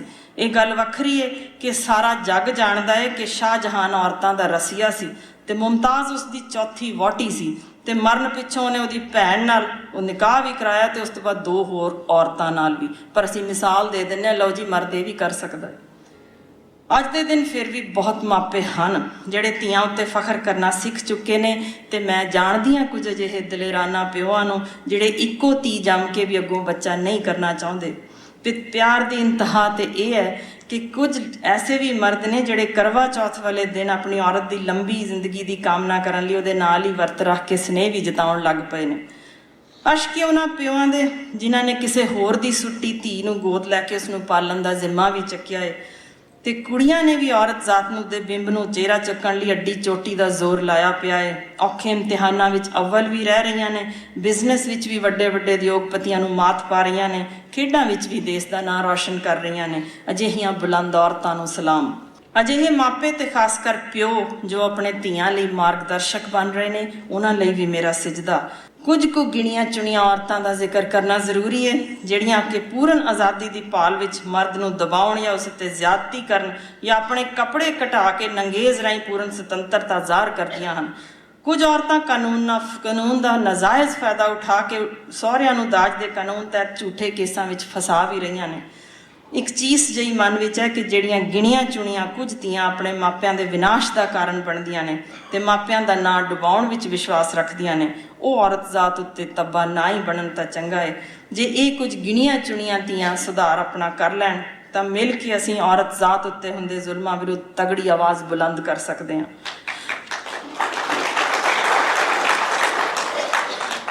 ਸੱਚ ਪੁੱਛੋ, ਮੇਰੀ ਤੇ ਇਹੋ ਦੁਆ ਹੈ ਕਿ ਔਰਤ ਤੇ ਮਰਦ ਰਲ ਮਿਲ ਕੇ ਇੱਕ ਦੂਜੇ ਨੂੰ ਨੀਵਾਂ ਨਾ ਵਿਖਾ ਕੇ ਇੱਕ ਦੂਜੇ ਦਾ ਪੱਖ ਪੂਰਦੇ ਨਜ਼ਰ ਆਉਣ ਤਾਂ ਸਮਾਜ ਇੱਕ ਪਿਆਰ ਦਾ ਸੰਘਣਾ ਦਰਖਤ ਨਜ਼ਰ ਆਉਣ ਲੱਗ ਪਵੇਗਾ, ਜਿਹੜਾ ਵੱਡੀਆਂ ਤੋਂ ਵੱਡੀਆਂ ਹਨੇਰੀਆਂ ਤੇ ਝੱਖੜ ਵੀ ਸੌਖਿਆਂ ਹੀ ਚੱਲ ਲਵੇਗਾ।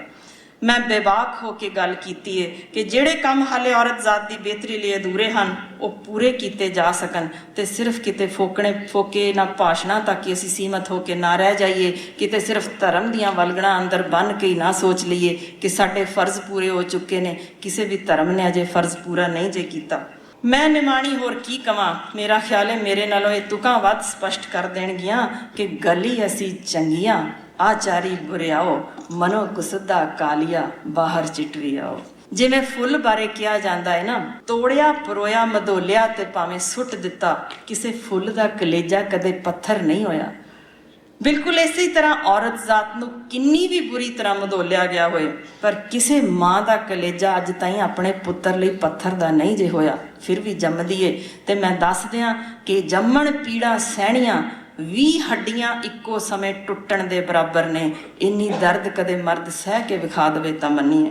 ਅੰਤ ਵਿੱਚ ਮੈਂ ਇਹੀ ਕਹਿਣਾ ਚਾਹੁੰਦੀ ਹਾਂ ਕਿ ਜ਼ੁਲਮ ਸਹਿ ਚੁੱਕੀਆਂ ਤੇ ਦੁਨੀਆ ਨੂੰ ਅਲਵਿਦਾ ਕਹਿ ਚੁੱਕੀਆਂ ਬੇਕਸੂਰ ਔਰਤਾਂ ਨੂੰ ਤਾਂ ਨਿਆਂ ਹੁਣ ਨਹੀਂ ਮਿਲ ਸਕਦਾ, ਪਰ ਘੱਟੋ ਘੱਟ ਅੱਗੋਂ ਤੋਂ ਹੀ ਇਸ ਤਰ੍ਹਾਂ ਦੇ ਜ਼ੁਲਮ ਜੇ ਰੋਕ ਲਏ ਜਾਣ ਤੇ ਕਾਨੂੰਨ ਵਿੱਚ ਤਬਦੀਲੀ ਲਿਆਈ ਜਾਏ ਤਾਂ ਵੀ ਔਰਤ ਜ਼ਾਤ ਪ੍ਰਤੀ ਸੁਹਿਰਦ ਕਦਮ ਗਿਣਿਆ ਜਾਏਗਾ। ਕਿਸੇ ਦੀ ਮਜਬੂਰੀ ਉੱਤੇ ਹੱਸਣਾ ਤਾਂ ਆਮ ਗੱਲ ਏ, ਕਿਸੇ ਦੀ ਮਜਬੂਰੀ ਉੱਤੇ ਹੱਸਣਾ ਤੇ ਆਮ ਗੱਲ ਏ। ਕਿਸੇ ਮਜਬੂਰ ਦੇ ਚਿਹਰੇ ਤੇ ਖੇੜਾ ਲਿਆਓ ਤਾਂ ਕੋਈ ਗੱਲ ਬਣੇ। ਹੰਝੂ ਉਦਾਸੀ ਤੇ ਪੀੜ ਹਮਸਫਰ ਨੇ ਔਰਤ ਦੇ ਚਿਰਾਂ ਤੋਂ, ਕਿਸੇ ਉਦਾਸ ਬੁੱਲੀਆਂ ਤੇ ਹਾਸਾ ਟੁਣਕਾਓ ਤਾਂ ਕੋਈ ਗੱਲ ਬਣੇ। ਦਿਲ ਤਾਂ ਸ਼ੀਸ਼ਾ ਹੈ, ਟੁੱਟ ਜਾਂਦਾ ਹੈ ਪਲਾਂ ਦੇ ਵਿੱਚ, ਕਿਸੇ ਬੁਝੇ ਦਿਲ ਵਿੱਚ ਦੀਵਾ ਜਗਾਓ ਤਾਂ ਕੋਈ ਗੱਲ ਬਣੇ। ਧੀਆਂ ਦੀ ਕਤਲਗਾਹ ਵਿੱਚ ਜੱਲਾਦਾਂ ਦੇ ਬਰਛਿਆਂ ਤੋਂ ਅੱਜ ਇੱਕ ਹੀਰ ਬਚਾ ਕੇ ਵਿਖਾਓ ਤਾਂ ਕੋਈ ਗੱਲ ਬਣੇ। ਤੇ ਮੈਂ ਉਡੀਕ ਰਹੀ ਹਾਂ ਕਿ ਕਦੋਂ ਔਰਤ ਜ਼ਾਤ ਹਾਂ ਦਾ ਨਾਰਾ ਮਾਰੇਗੀ। ਇਸ ਧਰਤੀ ਦੀ ਹਰ ਔਰਤ ਉੱਠੇਗੀ ਤੇ ਕਦੇ ਤੇ ਕਹੇਗੀ ਕਿ ਬਸ, ਹੋਰ ਨਹੀਂ ਹੁਣ ਸਹਿਣਾ, ਬਸ ਮਨੁੱਖੀ ਨਸਲ ਹੀ ਫੇਲ ਹੋ ਚੁੱਕੀ ਹੈ, ਹੁਣ ਹੋਰ ਤੇ ਇਸ ਧਰਤੀ ਤੇ ਜਨਮ ਲੈਣ ਦੀ ਲੋੜ ਹੀ ਨਹੀਂ। ਤੇ ਮੈਂ ਦੱਸ ਦਿਆਂ, ਪੈਪੂਆ ਤੇ ਨਿਊ ਗਿਨੀ ਦੇ ਵਿੱਚ ਇਹ ਜ਼ੁਲਮ ਦੀ ਹੱਦ ਵੇਖਦੇ ਹੋਏ ਬਹੁਤ ਸਾਰੀਆਂ ਮਾਵਾਂ ਨੇ ਪਿਛਲੇ 10 ਸਾਲਾਂ ਤੋਂ ਫੈਸਲਾ ਲਿਆ ਹੋਇਆ ਤੇ ਕਰ ਵੀ ਰਹੀਆਂ ਨੇ ਕਿ ਆਪਣੇ ਨਵ ਜੰਮੇ ਮੁੰਡਿਆਂ ਨੂੰ ਗਲਾ ਘੋਟ ਕੇ ਮਾਰ ਰਹੀਆਂ ਨੇ। ਤੇ ਅੰਕੜੇ ਦੱਸਦੇ ਨੇ ਕਿ ਉਹਨਾਂ ਦੇ ਇਸ ਵੇਲੇ ਜਿਹੜੇ ਜ਼ੁਲਮ ਹੋ ਰਹੇ ਸਨ ਔਰਤਾਂ ਉੱਤੇ, ਉਹਨਾਂ ਵਿੱਚ 50% ਦੀ ਕਮੀ ਆ ਚੁੱਕੀ ਹੈ। ਮੇਰੀ ਬੇਨਤੀ ਹੈ ਕਿ ਵਕਤ ਤੇ ਹਾਲੇ ਵੀ ਸੰਭਲ ਲਈਏ, ਇਸ ਪਾਸੇ ਗੌਰ ਕਰੀਏ ਕਿ ਹਰ ਔਰਤ ਕਿਤੇ ਉਹ ਫੈਸਲਾ ਲੈਣ ਉੱਤੇ ਮਜਬੂਰ ਨਾ ਹੋ ਜਾਏ ਕਿ ਮੈਂ ਜੇ ਜ਼ੁਲਮ ਤੋਂ ਬਚਣਾ ਹੈ ਤਾਂ ਇਹੀ ਮੇਰੇ ਕੋਲ ਰਸਤਾ ਬਚਿਆ ਹੈ। ਧੰਨਵਾਦ।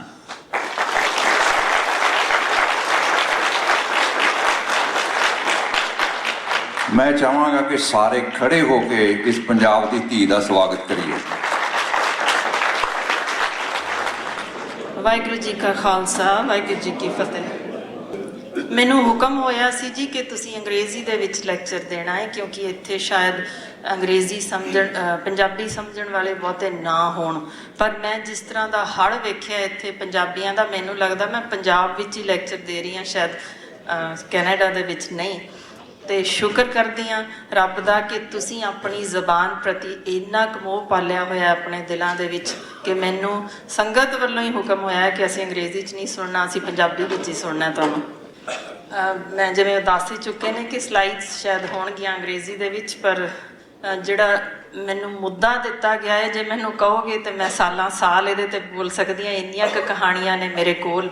ਪਰ ਮੈਂ ਤੁਹਾਡੇ ਨਾਲ ਕੁਝ ਅਜਿਹੀਆਂ ਚੀਜ਼ਾਂ ਸਾਂਝੀਆਂ ਕਰਨੀਆਂ ਨੇ ਜਿਨ੍ਹਾਂ ਦੇ ਕੁਝ ਅਜਿਹੇ ਤੱਥ ਜਿਨ੍ਹਾਂ ਬਾਰੇ ਸਾਡੇ ਉੱਤੇ ਵੀ ਇਲਜ਼ਾਮ ਇੱਕ ਵਾਰ ਤਾਂ ਲੱਗਿਆ ਸੀ ਕਿ ਇਹ ਪੰਜਾਬੀ ਦੁਨੀਆ ਭਰ ਵਿੱਚ ਪਹਿਲੇ ਨੰਬਰ ਦੇ ਕੁੜੀ ਮਾਰ ਨੇ। ਜਦੋਂ ਪਹਿਲੀ ਵਾਰ ਮੈਨੂੰ ਯੂਨਾਈਟਿਡ ਨੇਸ਼ਨਸ ਵਿੱਚ ਸੱਦਿਆ ਗਿਆ ਸੀ ਤਾਂ ਇਸੇ ਇਲਜ਼ਾਮ ਨਾਲ ਹੀ ਸੱਦਿਆ ਗਿਆ ਸੀ ਕਿ ਆਓ ਤੇ ਦੁਨੀਆ ਨੂੰ ਦੱਸੋ ਕਿ ਪੰਜਾਬੀ ਦੁਨੀਆ ਭਰ ਵਿੱਚ ਪਹਿਲੇ ਨੰਬਰ ਦੇ ਕੁੜੀ ਮਾਰ ਕਿਉਂ ਨੇ, ਤੇ ਉਹਨਾਂ ਵਿੱਚੋਂ ਵੀ ਖਾਸ ਕਰ ਸਿੱਖ। ਜਿਵੇਂ ਕਿ ਸਾਰੇ ਪੰਜਾਬੀ ਹੁੰਦੇ ਹੀ ਨੇ, ਉਸੇ ਤਰ੍ਹਾਂ ਦਾ ਹੀ ਲਹੂ ਮੇਰੇ ਵਿੱਚ ਵੀ ਸੀ ਵੀ ਇੰਨਾ ਵੱਡਾ ਇਲਜ਼ਾਮ ਸਾਡੇ ਉੱਤੇ ਤੇ ਇਹ ਤੇ ਧੱਬਾ ਜ਼ਰੂਰ ਲਾਉਣਾ ਚਾਹੀਦਾ ਹੈ।